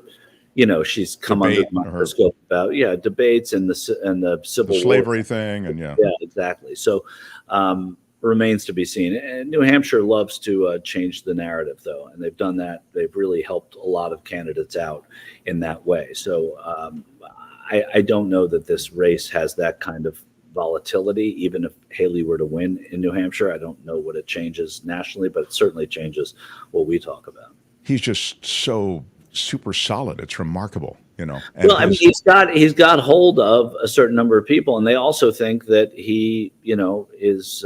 They look at him as a martyr. Many of them do. That he's somebody who's just besieged by indictments and criticism, and America likes an underdog. And to say that Donald Trump, the fact that they were able to mold Donald Trump into being an underdog is real political voodoo. Well, the fact that the show The Apprentice was able to essentially reconstitute his image to make him this super billionaire guy when he was actually a broken down, many times bankrupt businessman who was viewed as a credit risk by most. And America loves a celebrity. I mean, we just talked about Steve Garvey. I mean, nothing against Steve. I don't know him. I've never covered him. I've never talked to him. I've never seen him, but except to play baseball. He's, we love a celebrity. He's in second place or nearly in second place in a U.S. Senate race. I mean, Steve Garvey, the baseball player, says Randall Smith. Yeah, Steve Garvey, the baseball player. Yeah, that's exactly right. It's that Steve Garvey. And so I think it's crazy, that how much we love celebrity in this country. And that's as big a problem as anything. Michael, I love your stuff talking to the MAGA faithful. And I know you probably don't love it doing it so much, but there is a certain art.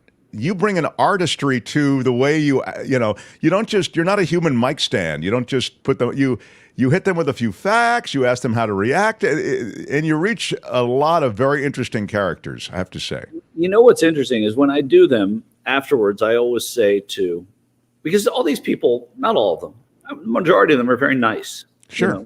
They're nice people. Face to face. What they're thinking might not be nice. What they have on the back of their car might not be nice. I don't know. But when you're talking to them, most of them are pretty affable. So when I do, at the end of the day, I'll say to the producer, and I'll say, hey, listen, there was this couple online. I don't want to make fools of them. They were earnest and nice, and I don't want to do that. And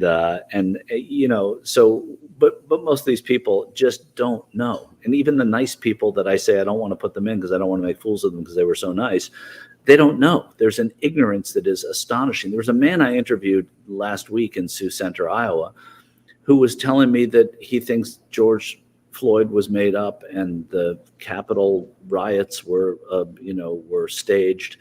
And I said, I said, what do you mean George Floyd? And he said, well, that cop didn't have his knee on his neck. Come on. And I asked him, did you watch the video? He said, no. And so right. When you're talking to somebody who can say something like that and believe, they're going to believe anything they hear. And that's what Donald Trump has done and his movement has done. It is, frankly, pretty dangerous. You talk about the body politic. It's pretty dangerous to what we have. Look, they embellish, they all exaggerate, they all, they're all half full people, but you've got to say there's still water in the glass when there's no, you have to say there's no water in the glass when there's no water in the glass. Michael, we love talking to you. Thank you for spending time with us. Out of time. Bye-bye. Yes. Bye-bye, Michael Shure. Thank you. Have a good weekend. Yeah, right on. The Mark Thompson Show. Thank you for supporting the show all the ways you do. I look a little pinkish today, Albert. Why is the pink? We're redoing the studio lighting and stuff. I don't know what's happening. I'll have to work with it over the weekend, but I do have a special big shout out to William Guy. Big shout out. Thank you for the $3 super sticker. By the way, there was some confusion yesterday. I saw it in the chat. When we talk about being demonetized, for example, when we talk about certain issues with women's reproductive rights and such, we're usually demonetized. That doesn't mean super stickers and super chats. They still work, and we still get that money as a show. But it means that the monetization associated with advertising, that is removed. And so we've been demonetized a bunch of times because we talk about those issues. We're not going to allow that to dictate whether or not we bring up these super important things. So I just wanted to respond to that because I saw it in the chat yesterday. Super stickers and super chats are still like a great way to contribute, but really the way to help this show is Patreon and PayPal. And those of you who jump on and do that, you guys are so terrific. And that's why we run your name at the end of every show. So for that, if you want to join our community of supporters, themarkthompsonshow.com. That's the website. You got to put the in there. themarkthompsonshow.com. Click Patreon or PayPal. It'll take you right to a link, and you can make a contribution. That's a secure link. You don't need to worry. And so appreciate that. So coming up, Michael Snyder, the culture blaster on movies, on streaming. It's award season, and I'm picking out my gown. We'll talk to Michael next. The Mark Thompson Show. Kim's News! Oh, I feel complete. Kim, I did feel complete until Kim's muted, sadly. But okay, I'm here. There you go. All right. Kim, how are you? It was a big intro, and it kind of just stumbled then after the. I really didn't go well. Do that on the after party I'm live. sorry. Sponsored by Coachella Valley Coffee.com. All right. Okay. The best coffee in the world. Come on, Coachella. That's right. House Speaker Mike Johnson. There he is. He is defending the $1.6 trillion spending deal he made with Senate Democrats. Johnson told reporters on Capitol Hill today the top-line spending agreement he made with Senate Majority Leader Chuck Schumer remains in place. Johnson is under heavy pressure from conservative Republicans to make deeper cuts ahead of a government shutdown deadline. A judge will now decide how much former President Trump will have to pay in a civil fraud trial in New York. The trial concluded yesterday after more than 5 hours of closing arguments, including 5 minutes by Trump, until the judge pulled the plug on the former president. He has already found Trump guilty of falsely inflating the value of a dozen real estate holdings to get better bank loan rates. So how much will he have to pay is the question. The FAA, here's the picture of the blown door plug on that Alaska Airlines flight. The FAA is stepping up its oversight of Boeing now. You think maybe they need a little extra Hey, what are you doing with the planes, people? Friday's announcement comes just one day after the agency said it will be investigating the aircraft manufacturer after this door plug blew off the Alaska Airlines flight last week. Boeing's production line of the 737 MAX 9 and its suppliers will be audited by the FAA. That's a disturbing story out of the North Bay. A woman accused of killing her mother allegedly recorded a TikTok video of herself holding a knife while inside of the Santa Rosa Police Department headquarters. This 28-year-old woman from San Rafael is accused of live streaming a video of herself stabbing her mother to death on Monday. The 10-minute TikTok video recorded at the police station was posted just a few hours before the stabbing. She recorded her mother talking to a police officer inside the station lobby, then briefly showed herself holding the knife. It appears officers never noticed the knife. Santa Rosa police had arrested the woman after a car chase early Sunday. This is a gross case. That's a car-to-car shooting that happened in the Pasadena area, or in the Southern California area, rather, Sherman Oaks, on the 405 freeway. CHP officers responded to a single car crash at about 5 o'clock this morning, but quickly realized the driver had been shot. The wounded man was taken to a hospital in unknown condition. No description of a suspect vehicle has been provided, but anyone who may have seen what happened is urged to call the CHP. An American Legion post in Pomona burglarized again. This time, thieves stole 9 World War II era rifles. Javier Hinostroza is the commander of that post. He says his post was ransacked. He said historical artifacts were taken off walls, pictures thrown to the ground, and American flags that were set to be retired were draped over fences, doors, and windows. The post has been broken into several times since it closed during the pandemic. It's unclear if those burglaries are connected. California's Attorney General Rob Bonta is accusing a Project HomeKey contractor of fraud. Bonta says Shangri-La Industries illegally borrowed against homeless housing projects and needs to repay that money. Bonta filed a civil lawsuit in Los Angeles Superior Court demanding Shangri-La return more than $100 million to Project HomeKey. Anything called Shangri-La Industries, right away I become a little suspicious, don't you? It's one of those things where it's not quite Shangri-La, is it, my friend? Nope. Facial recognition. There is a new technology to push the restriction of the use of this technology here in California. New legislation introduced by Assemblymember Phil Ting places limits on law enforcement's use of facial recognition tech. Ting thinks it's critical for California to establish safeguards for its use among law enforcement. The goal is to prevent mistaken arrests or inappropriate tracking when using this tool. He says imposing parameters and requiring additional evidence can help protect people's privacy and due process rights. I'll ding parameters. Really? Parameters? Yeah. It's an SAT word. Parameters. 100%. Okay. Wow. You don't think it is, Kim? Do you want to take it up with the committee? You know what? If you're offering the ding, I'll take the ding. Yeah. I mean, we can take it up with the committee. It's paperwork that you don't want to do, but all right. Okay. Let's just go with the ding for now. Consult the panel.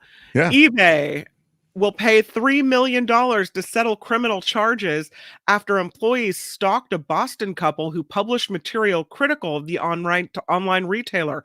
Ina and David Snyder were targeted starting in 2019 by employees for their criticisms, mailing them things like, this is awful, a fetal pig, a bloody pig mask, live insects, spiders, a funeral wreath. The company was charged with stalking through interstate travel. We covered this story when it first broke. So has there been a legal judgment yet? We know that they will pay $3 million to settle the criminal charges. eBay will. Yeah. Good. eBay will. Good. Mm-hmm. They were clearly in the wrong. Yeah. It's horrifying what they did, these people. I mean, and I don't know if the eBay company was behind it or just some random staffers. Yeah, well, I thought that they proved, in the court case, I presume that they have to prove this, who's behind it. But what I was going to say is I believe they had suggested this is my recollection, they were reviewers of a lot of different things online, okay? Mm-hmm. And so it wasn't like they just singled out eBay and went on a jihad against them. They reviewed a lot of different things and different services. And then they, I think, spoke of, the problems with eBay, et cetera. And then all of this other stuff happened. And they must have been able to establish a trail back to eBay. Otherwise, they wouldn't have gotten that judgment. Isn't that right? Absolutely. Yeah. Wow. It did result in felony convictions for 7 people, including 57 months in federal prison for the ringleader of all that. Yeah, good. I mean, Good day, sir. Exactly. Guess what's coming? Oh, the 3rd installment in the Top Gun franchise is in the works. What? Oh my God. Paramount asking co-writer Aaron Kruger to create a script for a sequel to Top Gun Maverick. The studio also reports to get the director, Joe Kosinski, to sign on for the new installment. Sure, the last one was a hit, right, Michael? That's how it works. They want to, you know. This comes what the days hell after... is going on in the United States of America? Could never have enough Top Guns. You have all those people that you got to bomb and evade, and you know, what do you do with the fighter planes? You shoot them down. The other ones, you got to get it. You got the cute bartender. Who was the bartender? Jennifer Connelly. Yeah. Yeah, she was great. That's not fake. That's real. Yeah. Well, it is actually pretty fake. Tom Cruise, too. By the way, Tom Cruise announced he signed a non-exclusive deal to develop original movies and franchises for Warner Brothers. So, Wow. Oh, my God. It's exciting. Can't get enough of the Cruise man. Nothing And more lastly- original than doing the 3rd installment of a movie, though. I know. Yeah, I agree. People will rush out to see Top Gun 3, trust. A classic Easter candy debuting some new flavors this year. 4 new flavors of Peeps hitting the shelves. They are Woohoo! Rice Krispie Treats, Icy Blue Raspberry, Sour Strawberry, and S'mores Graham Cracker dipped in milk chocolate. Are you kidding? They have... Where are my weed smokers at? I mean, this is what we do. That is, you could Happy Easter, inhale kid. a box of Peeps after you're high. That's absolutely true. Has anybody been a weed? Absolutely. You don't care what flavor it is. No, you'll suck it down. This report sponsored by Coachella Valley Coffee. Ooh, yeah, it's the good stuff. Come on. You can find I'm this- drinking it right now, baby. Are you? I'll tell you what I did. I What? made a bunch of the. Oh, you're having it too. You're having the espresso, the Ocotillo espresso. Isn't that great? Yeah. You want to say this what anything? he You does? can. You're my Well, you know, kitchen I'm and grab- just I'm sitting here having a delicious cup of Coachella Valley coffee from the green room, and I can tell you right now that I'm feeling warm and fuzzy and yet ready for action. Oh, that's very well. Oh, my God. It is exciting when Michael's Right now, ready for it's action. mating season, and I'm they're a little, hungry. I'll be honest with you. I'm a little upset. My script, which is intended as the 3rd in the Top Gun trilogy, which is called Bottom Pistol, has been already passed over in Hollywood. You went the other way. They went Top Gun, and you went Bottom Pistol. Yeah, I'm a little disturbed about that. Well, but let's move on. I mean, I don't know. Well, I don't know. Anyway, it's look. This is no picnic out there. You know that. No summer camp. If No you summer would like camp. to be inspired like Michael Snyder and Mark Thompson and drink your Coachella Valley coffee and have the great ideas come to you, you go to CoachellaValleyCoffee.com and you can get your 10% off. Just put in Mark T at checkout and you get a box of good stuff in the mail. It is a great idea. I'm Kim They're good McAllister. people. Hey, which one do you use? Mark Thompson? Right. Yeah, exactly. hey, Mark Thompson. This is the Mark T at checkout for 10% off. Yeah. Oh my God, Michael Snyder. The Mark Thompson Show. I'm excited. My wife wants some vegetables for crudite. I was a basketball referee. Feels great, baby. Yeah. Mark Thompson. It's unbelievably offensive. What he's got going here is a situation. I was fortunate. Everyone I worked with made me better at my job. You are a cover-up artist, and You are a liar. What up, everybody? I'm loving it. Why can't this show go for another hour? I feel it, Michael. I got a lot of stuff to talk about. I mean, important stuff, not just your little movie crap. I've got real stuff going on in the world that I'd like to comment on. You got a criticism from Andrew Peters. He called you the coastal left elite. Whatever, dude. I don't even know what that means, the coastal left. Andrew Peters is he's not a troll, but he's troll adjacent, okay? So that is just a straight-up name-calling, you know. You're coastal elite. What does that mean? Coastal elite. What are you saying? Give me some specifics. I would be happy to discuss with Andrew Peters any number of issues. In fact, any issue, literally any issue you want to bring to the party, I will discuss it with you. And I love the fact that we might disagree. But just calling me a coastal elite, that's like me calling you you're just a MAGA cultist. You know? Yeah. I mean, at least MAGA cultists, you know what it means. It means you have a trust fund. I don't have a trust fund. Okay. If I had a trust fund, would I be on here pitching people to help us with this show? I would just sponsor it. Michael Reich. First, I want a big shout out to Michael Reich, who gives us this big shout out. It has to be this amount, so you get the $10. Oh, $17.27. Because YouTube takes a piece. Is that what you're saying? Yeah, it's true. YouTube does, but to me, it's worth it to have YouTube take a piece of super stickers and super chats, if that's what you're insinuating. Insinuating is a ding word. Because they make it easy for you to help us out. So, but thank you, Michael Reich. You've had some good stuff today. By the way, even if I had a trust fund, which I don't, why would that matter to the conversation about politics and about the economy? Look at any number of wealthy people who are, on the side of those who are not wealthy. So I don't get it. Anyway, Michael, will you stop with the stalling so we can get to your segment? My God, it's unbelievable, sir. I love this moment in the week. It means we get to talk movies with a guy who has written about movies and been on the radio about movies for decades now. Whoa, whoa, whoa, whoa. Well, hasn't it been decades or not? I think it's been a minute. That's about all. I'm sorry, I'll but say. you're still youthful. Don't get me wrong. He comes and goes on a rainbow. He's the wonderful Michael Snyder, everyone. Michael, welcome. Happy Friday, everybody. I'm feeling refreshed. It's not just the Coachella Valley coffee, which is a booster, baby. No, sir. It's the fact that I just had a tall, cool glass of plastic particulate, and I am ready to go. I'm energized. And as it happens, I'm happy to feel good right now. I just recovered from a bout of the Houthis. I'm telling you, it's worse than the heebie-jeebies. Yes, I get it. I've been basically recovering for a few days, and while doing so, I've been working up my new band. Did you know I have a new band? Oh, no, I did not. What's the name of the band? It's with Darius Rucker. It's called Booty and the Hoefish. And I see. We're really excited to be bringing together his country leanings. Don't applaud that. And my anarchic lunacy. Speaking of plastics, no, we won't get to that quite yet. I have a bone to pick with you regarding Oppenheimer and your inability okay, good. to At get least we're talking movies now. I couldn't get through Oppenheimer as a streamer, and I'm the only one in America who's got the guts to say it. I have 4 words for you. Are you ready? Here are the 4 words. Tenuta Vineyards and Edibles. You're watching these things It's true. in the evening, It is true. and you're dozing I'm off. sorry. A movie true. that requires your attention. That's the issue. He asked me, what movie should I watch? Courtney and I want to watch. I said, you've got to watch Oppenheimer. It's exquisite. But, Mark, maybe watch it in 2 parts. Does anybody but we?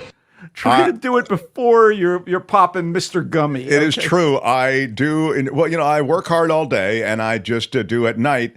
I like the Tenuta wine, and I also like the edibles. So you're right. Yeah, okay. I'll take another crack on it. But honestly, Michael, I believe that they could have, truly trimmed a bunch out of the first hour. See, I feel like you're self-editing every time you doze off because of the gummies and the Tenuta Vineyards wine. Maybe you're right. You could be right. Anyway, I saw the Holdovers last night, and I really liked it. As I encouraged you to Alexander do, you Payne's movie. Oh my God. I watched it. And it was really good. Right here on the Mark Thompson Show a couple months ago, I said it would be a sin if Divine Joy Randolph didn't get every accolade for her performance in a supporting role in The Holdovers. And even though I sneer at the Golden Globes and most award shows, I am delighted that Ms. Randolph was acknowledged. And if you don't know who she is, she's the sassy detective on Only Murders in the Building. But she has so much more range. Oh my God! In the Holdovers. That was an elegant performance, almost. It was so deftly done. And something you said, accolade. That was it. Gets a ding. Go ahead. You're telling me you're not going to ding yourself for deftly? Come on, deftly, buddy. Okay, right. All right. Anyway, again, getting back to plastics. Remember Mean Girls? Do you remember the movie Mean Girls? Sure. From 2004. The plastics were the highly elevated clique of queen bees that young Katie is aspired to join or is, invited to join. And I'm going to say in no way, shape, or form is this current movie of the 2017 musical comedy version of the terrifically funny, fresh, and of the moment, and that moment was 2004, teen comedy Mean Girls, as good as the original. In no way is it as good as the first film, which, has incidental music, but no songs or, major kind of production numbers. And, it's probably not as good as seeing the musical live on Broadway when it debuted. I got good notices, and it was, I guess, fun to see it in person. There are some okay songs in the musical and the production numbers, which are performed by a very enthusiastic cast in the movie with a goodly portion of representation, which is important, more so than the original film. And the writer of all versions of the project, except for the crappy made-for-TV 2011 movie Mean Girls 2, which has nothing to do with any of the main characters of the original, is Tina Fey, who was inspired to write this thing by the bestseller Queen Bees and Wannabes about cliques in high school. And Tina does come up with a few new and amusing 2020s era quips here and there in the new version, some courtesy of the tech updates since the early 2000s, like TikTok jokes, right? I see. You wouldn't have made them back in 2004. Sure. Right. So okay. But the best dialogue and setups are recycled or refurbished from the proto Mean Girls, the Mean Girls, if you will. So we've seen and heard much of this before, and it was a jolt and more laughs the first time around. Plus, as lively, energetic, and talented as the new cast is, Angourie Rice as the winsome new girl in school, Katie Heron is a delight, and Renee Rapp as the school's reigning queen bee, and Mean Girl clique leader Regina George is absolutely stunning. And in fact, she played the role on Broadway. Despite all that, I'll be straight up with you, man. You also, by the way, let me point out, you also get the return or rerun of Tim Meadows as the high school's principal and Faye herself as a frazzled teacher and advisor from the first film. But Rachel McAdams as Regina and Lindsay Lohan as Katie were so dazzling in the original that they set a pretty high bar. So one of my colleagues said, it's like a Xerox of a Xerox of a Xerox. You kind of lose clarity a little bit, but I won't go that far. You do have a really good supporting work from Jenna Fisher, Busy Phillips. Jenna Fisher plays Katie's mom. Busy Phillips plays Regina's mom. John Hamm and Ashley Park, the wonderful Broadway star who elevates every episode of Emily in Paris. I love Ashley Park. They are also on board in very small roles comparatively. And there is a notable callback cameo that I won't reveal, spoilers. And directors Samantha Jane and Arturo Perez Jr. do keep things rolling. This is not a bad film. It's pretty good, but, you're going to always compare it to the original. And it falls short of that. So if you're a big fan of the original movie, you may enjoy this or you may look upon it with disdain. But I thought Mean Girls was pretty good, just not, at all as startling and wonderful as the first film, which, by the way, you can watch streaming, and boy, oh boy, it's so much fun. And it's a little bit of a period piece at this point. Yeah, you seem to have really liked the first one more, but is this a throwaway or are you? No, it's okay. You seem like it's okay. Right. It's just all right. All right, you spent a lot of time on it. You want to move on? I would love to. One of my favorite skits on the old SCTV sketch comedy show was Farm Film Report. Do you remember that? Joe Flaherty and John Candy play Big Jim McBob and Billy Sol Hurok, which is a very funny name if you know who Sol Hurok is. Anyway, there are a couple of rubes who review movies and are especially fond of ones that feature stuff, and I'll quote here, blowing up real good. And one of the gags involved them exhorting a celebrity guest to blow up while they're being interviewed. You're always waiting for the big explosion. Exhorting. So with that in mind, let's turn to my next review. If you ever enjoyed the lean, limber, and generally dour British bruiser Jason Statham Love Jason Statham and I'll ding dour. On screen in Take No Prisoners, just mow 'em down fashion, I've got good news, mate. The Beekeeper is here, and it comes in the middle of a spate of releases that all feature lead characters who left a brutal, danger-fraught job behind and have taken up a humble, low-key profession, like beekeeper. In all cases, our hero or anti-hero is pulled back into action by, circumstances. I don't want to do it, mate, but I've got to do it. He talks like that. Thank you, Jason. There was The Bricklayer, which I reviewed last week, and The Painter, which I am going to avoid. I mean, enough is enough. And that said, The Beekeeper is actually a fine popcorn muncher. Wow. I actually love it. dug it. Yeah, it's empty calories, but it's the action flick of the week, and it has plenty of fury and lunacy to go around with lots of conspiratorial machinations behind the cybercrime that triggers the Beekeeper's rampage. You know, the movie is overseen by director David Ayer, who has made a couple really good movies. He wrote and directed Fury and End of Watch, both of which I highly recommend. But he also wrote Training Day, which is fantastic. One of the best. And when he can dial back his more hacky, grind out some product tendencies, like, for instance, the feeble first Suicide Squad movie, which was all his, you know, he can make a good film. And speaking of hacks, the script was by Kurt Wimmer, who has written some weak remakes of classics, including Point Break and Total Recall, as well as the latest and possibly lamest installment of the Expendables franchise, number 4, which, by the way, features Statham leading its army of mid-level action heroes. And happily, The Beekeeper keeps its focus on Statham, who is like a constantly ticking, exploding, and resetting time bomb named Adam Clay, who sought the quietude of cultivating bees and running a modest honey business after years of being a hired gun. Look, this was a film that embraces its over-the-top qualities. I don't want to do it. I have to do it. It revels in its formula. And it makes it a win for Wimmer, you know, oddly. Win for Wimmer, everybody. It's called The Beekeeper, Jason Statham. And do you think it could, you think it'll be streaming soon so I can do edibles and Tenuta wine while I watch it? I would hope so. It's a B movie. It doesn't deny its nature. It's a B movie. I get it.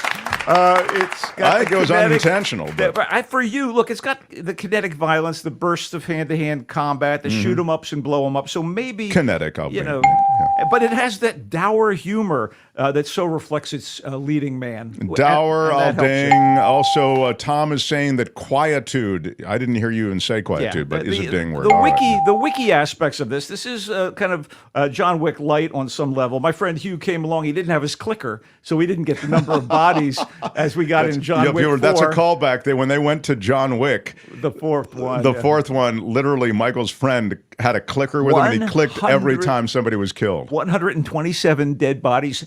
We didn't do it. But by the way, the supporting cast features the slumming Jeremy Irons, Gemma Redgrave, Minnie Driver, Felicia Rashad, not a slouch among them. It's in theaters. I had fun, and it's going to be fun when it streams because I know you don't want to go to the movie theater these days. I do. Well, it's just that the movie theater's got a lot of stuff associated with it I don't want to deal with. So, Well, in a very bold move by any standard, Black British filmmaker James Samuel wrote and directed The Book of Clarence, which is his attempt to do a modern-day version of the 1950s and 60s widescreen biblical epics, complete with a chariot race. I mean, this thing starts off with a chariot race. Wow. And speaking of race... Let me kick down the door and talk to my cheap sons and daughters. Speaking of race, the cast is primarily black. Great. And good. Speaking a mix of street patter and kind of stentorian oration. Get your dinger out. That is a ding.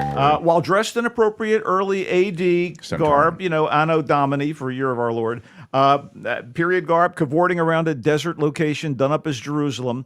As such, the movie has some fun with the myth of the fair-haired, blue-eyed Jesus. Yes, I mean, the truth is the people who of that area and of that era around Jesus looked more like these black actors than the white European Jesus that is everywhere. Well, isn't that correct? In fact, the Clarence of the title, played by the always charismatic Lakeith Stanfield, is a non-believer, unlike his twin brother Thomas, who was a member of the Apostles and also played by Stanfield. And saddled with debt and threatened by a local moneylender, Clarence sees the love showered on Jesus and decides, I'm going to proclaim myself the new Messiah. So wacky situations ensue in this parallel story to the so-called greatest story ever told. Wow. Samuel is simultaneously trying to honor the classic old Bible movies and the Prince of Peace himself while wringing laughs out of the situation. And he's aided and abetted by a cast that includes established stars Stanfield, David Oyelowo as John the Baptist, Omar Sy, Lupin himself as Barabbas, well-muscled, Alfre Woodard as Mary, mother of Jesus, and Marianne Jean-Baptiste as Clarence's mom, as well as some young stars, Anna Diop, Tiana Taylor, R.J. Seiler, and more. Oh, yeah, there are a couple of white guys on board. James McAvoy as Pontius Pilate. Wow. And Benedict Cumberbatch, and I won't reveal who he is, but they are not too shabby in the thespian game. Some of the gags fall flat, and Samuel's anachronistic elements don't always make sense. But Abetted is a ding word, and anachronistic is a ding But word. more often than not, the homage paid to the venerable biblical flicks has wit and power, and little touches like the title cards that seem straight out of Ben-Hur are pretty cool. I give the Book of Clarence an A for ambition, a B for bravura, and a C for coherence. On occasion, I was even delighted. Other Bravura, times, coherence. other times I was like, for or what the F. But altogether, the Book of Clarence gets a passing grade from me. It's in theaters. Venerable is a ding word. I wanted to ask you, though, a lot of people are saying in the chat, is this Life of Brian? I mean, is it a little Life of Brian-y from Monty Python? It feels like it's sort of... It's not as absurd. It's funky. Okay. And in that regard, and it does have, like I said, kind of modern patter mixed in with the usual thee and thou and all the rest of that. I think I might go to I think I would like to go to the theater to see this. I love this idea. If you do, go to a Magic Johnson theater. I think it's going to be a lot more fun in an inner city area because it will be a berserk experience. Yeah. In a good way. In a good way. I really am looking forward to this. You liked it. Okay, good. I did. One more quick film review, if you don't mind. Please. Self-Reliance is the first feature film to be directed by the comedic actor Jake Johnson, who also wrote the script, and it's not bad. In fact, it's okay, although it does run out of steam in the third act. So Johnson is probably best known as one of the male leads on the Zooey Deschanel sitcom New Girl. He was the schlubby nice guy who was the long unrequited perfect match for Zoe's Jess character. And spoiler alert, the guy who ends up in a romantic relationship with her by the finale of the series. Unrequited. In Self-Reliance, he again plays an unkempt guy, although in this case, his character, who happens to be named Tommy, is trapped in a stultifyingly dull job. Stultifyingly. Has been unlucky in love, lives at home with his mother, is regularly berated by his two sisters, and pitied by his brother-in-law. And one day, a limo pulls up next to Tommy as he's walking down the street. In the back seat is actor Andy Samberg playing himself.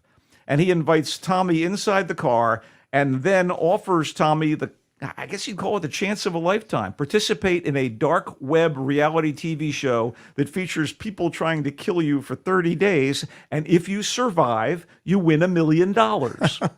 So you don't know who's a potential assassin. But the rules say that if you're in the close company of someone else, you're safe from harm. So Tommy has to find anyone to be with him 24/7 to stay alive, and he has a hostile family and no friends to speak of, so he goes online, and that opens the door for Anna Kendrick's character, who is recruited by Tommy with his online ad.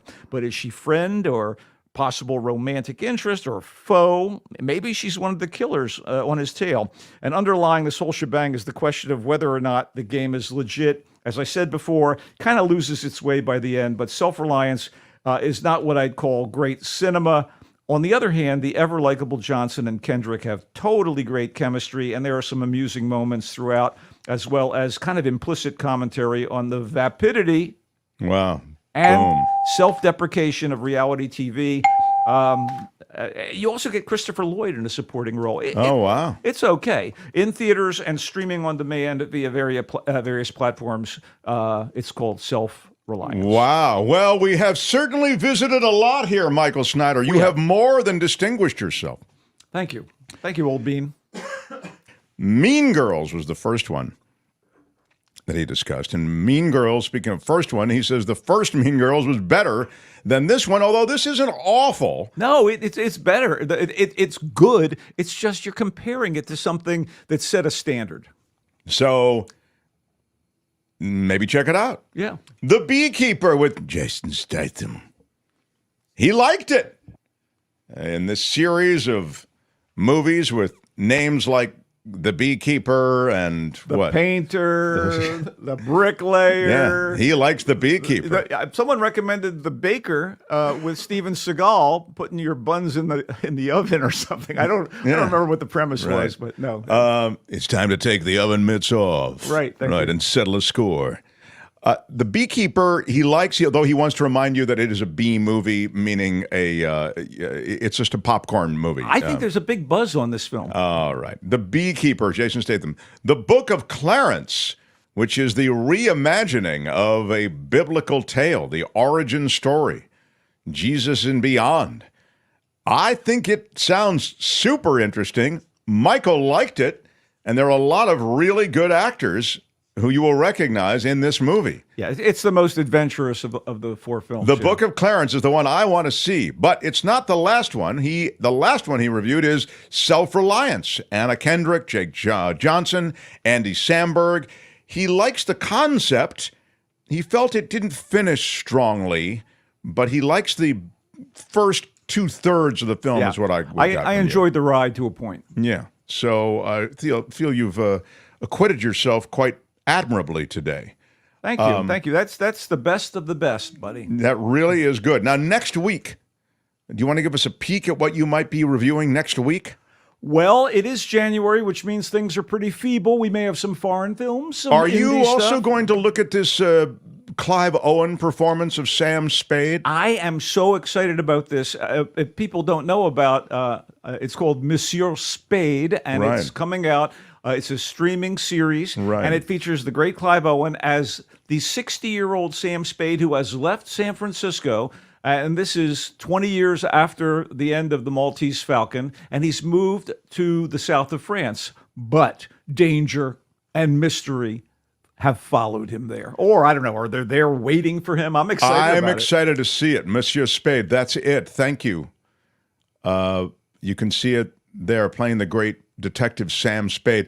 I think Clive Owen is one of the great actors of his generation. I think he's brilliant. He was wonderful in Children of Men, for instance, the dystopian sci-fi I liked him movie. in Closer, with Jude Law. Julia Roberts, I think, was in that. And I saw it on stage on Broadway also. He was brilliant in that version of it. And I've always liked him. In most of the things I've seen him in. They talked about him as James Bond for a while, and then that kind of melted away. But I think he would have been great. No matter what he does, I think he's just brilliant. So I can't wait to hear your review on that. Michael, go drink some Coachella Valley coffee. He comes and goes on a rainbow, and he writes in the Marina Times. Check him out, the great Michael Snyder. I'm wired, baby. Go Niners next week. Next week, Niners have this weekend off. They can watch like everybody else. The Mark Thompson Show. Oh, my God, Albert, what have I done? I've just done one of the great shows in the history of this platform. That's what I've done, Albert. And I left a lot of stuff on the table. Yeah, I left a lot of stuff. You know, look at the rundown. Look at all the great stuff that I left on the table. There's never been anything like this. I'm just saying that I've got a great week ahead. I've got so much still to do. So much still to live for. Football this weekend. The commissioner rejoins us next week. And Albert, is there anything else I need to mention besides the fact that the After Party Live has already started? They don't care when we finish. They just start. Am I right? Yeah, I'll write it and we'll do it live. Yeah, I think they're already a minute into it. But they're already a minute into it, yeah. Pinky, thank you. Big shout out to Pinky. Big shout out. Thank you for $10. Culture Blaster. Got a shout out from Pinky. Stevens for the Mark Thompson Show. Bye-bye. Thanks to everyone who supports this show. We appreciate it. Bye-bye. Anthony Davis joins next week. We'll have him on Monday or Tuesday. Till then, bye-bye.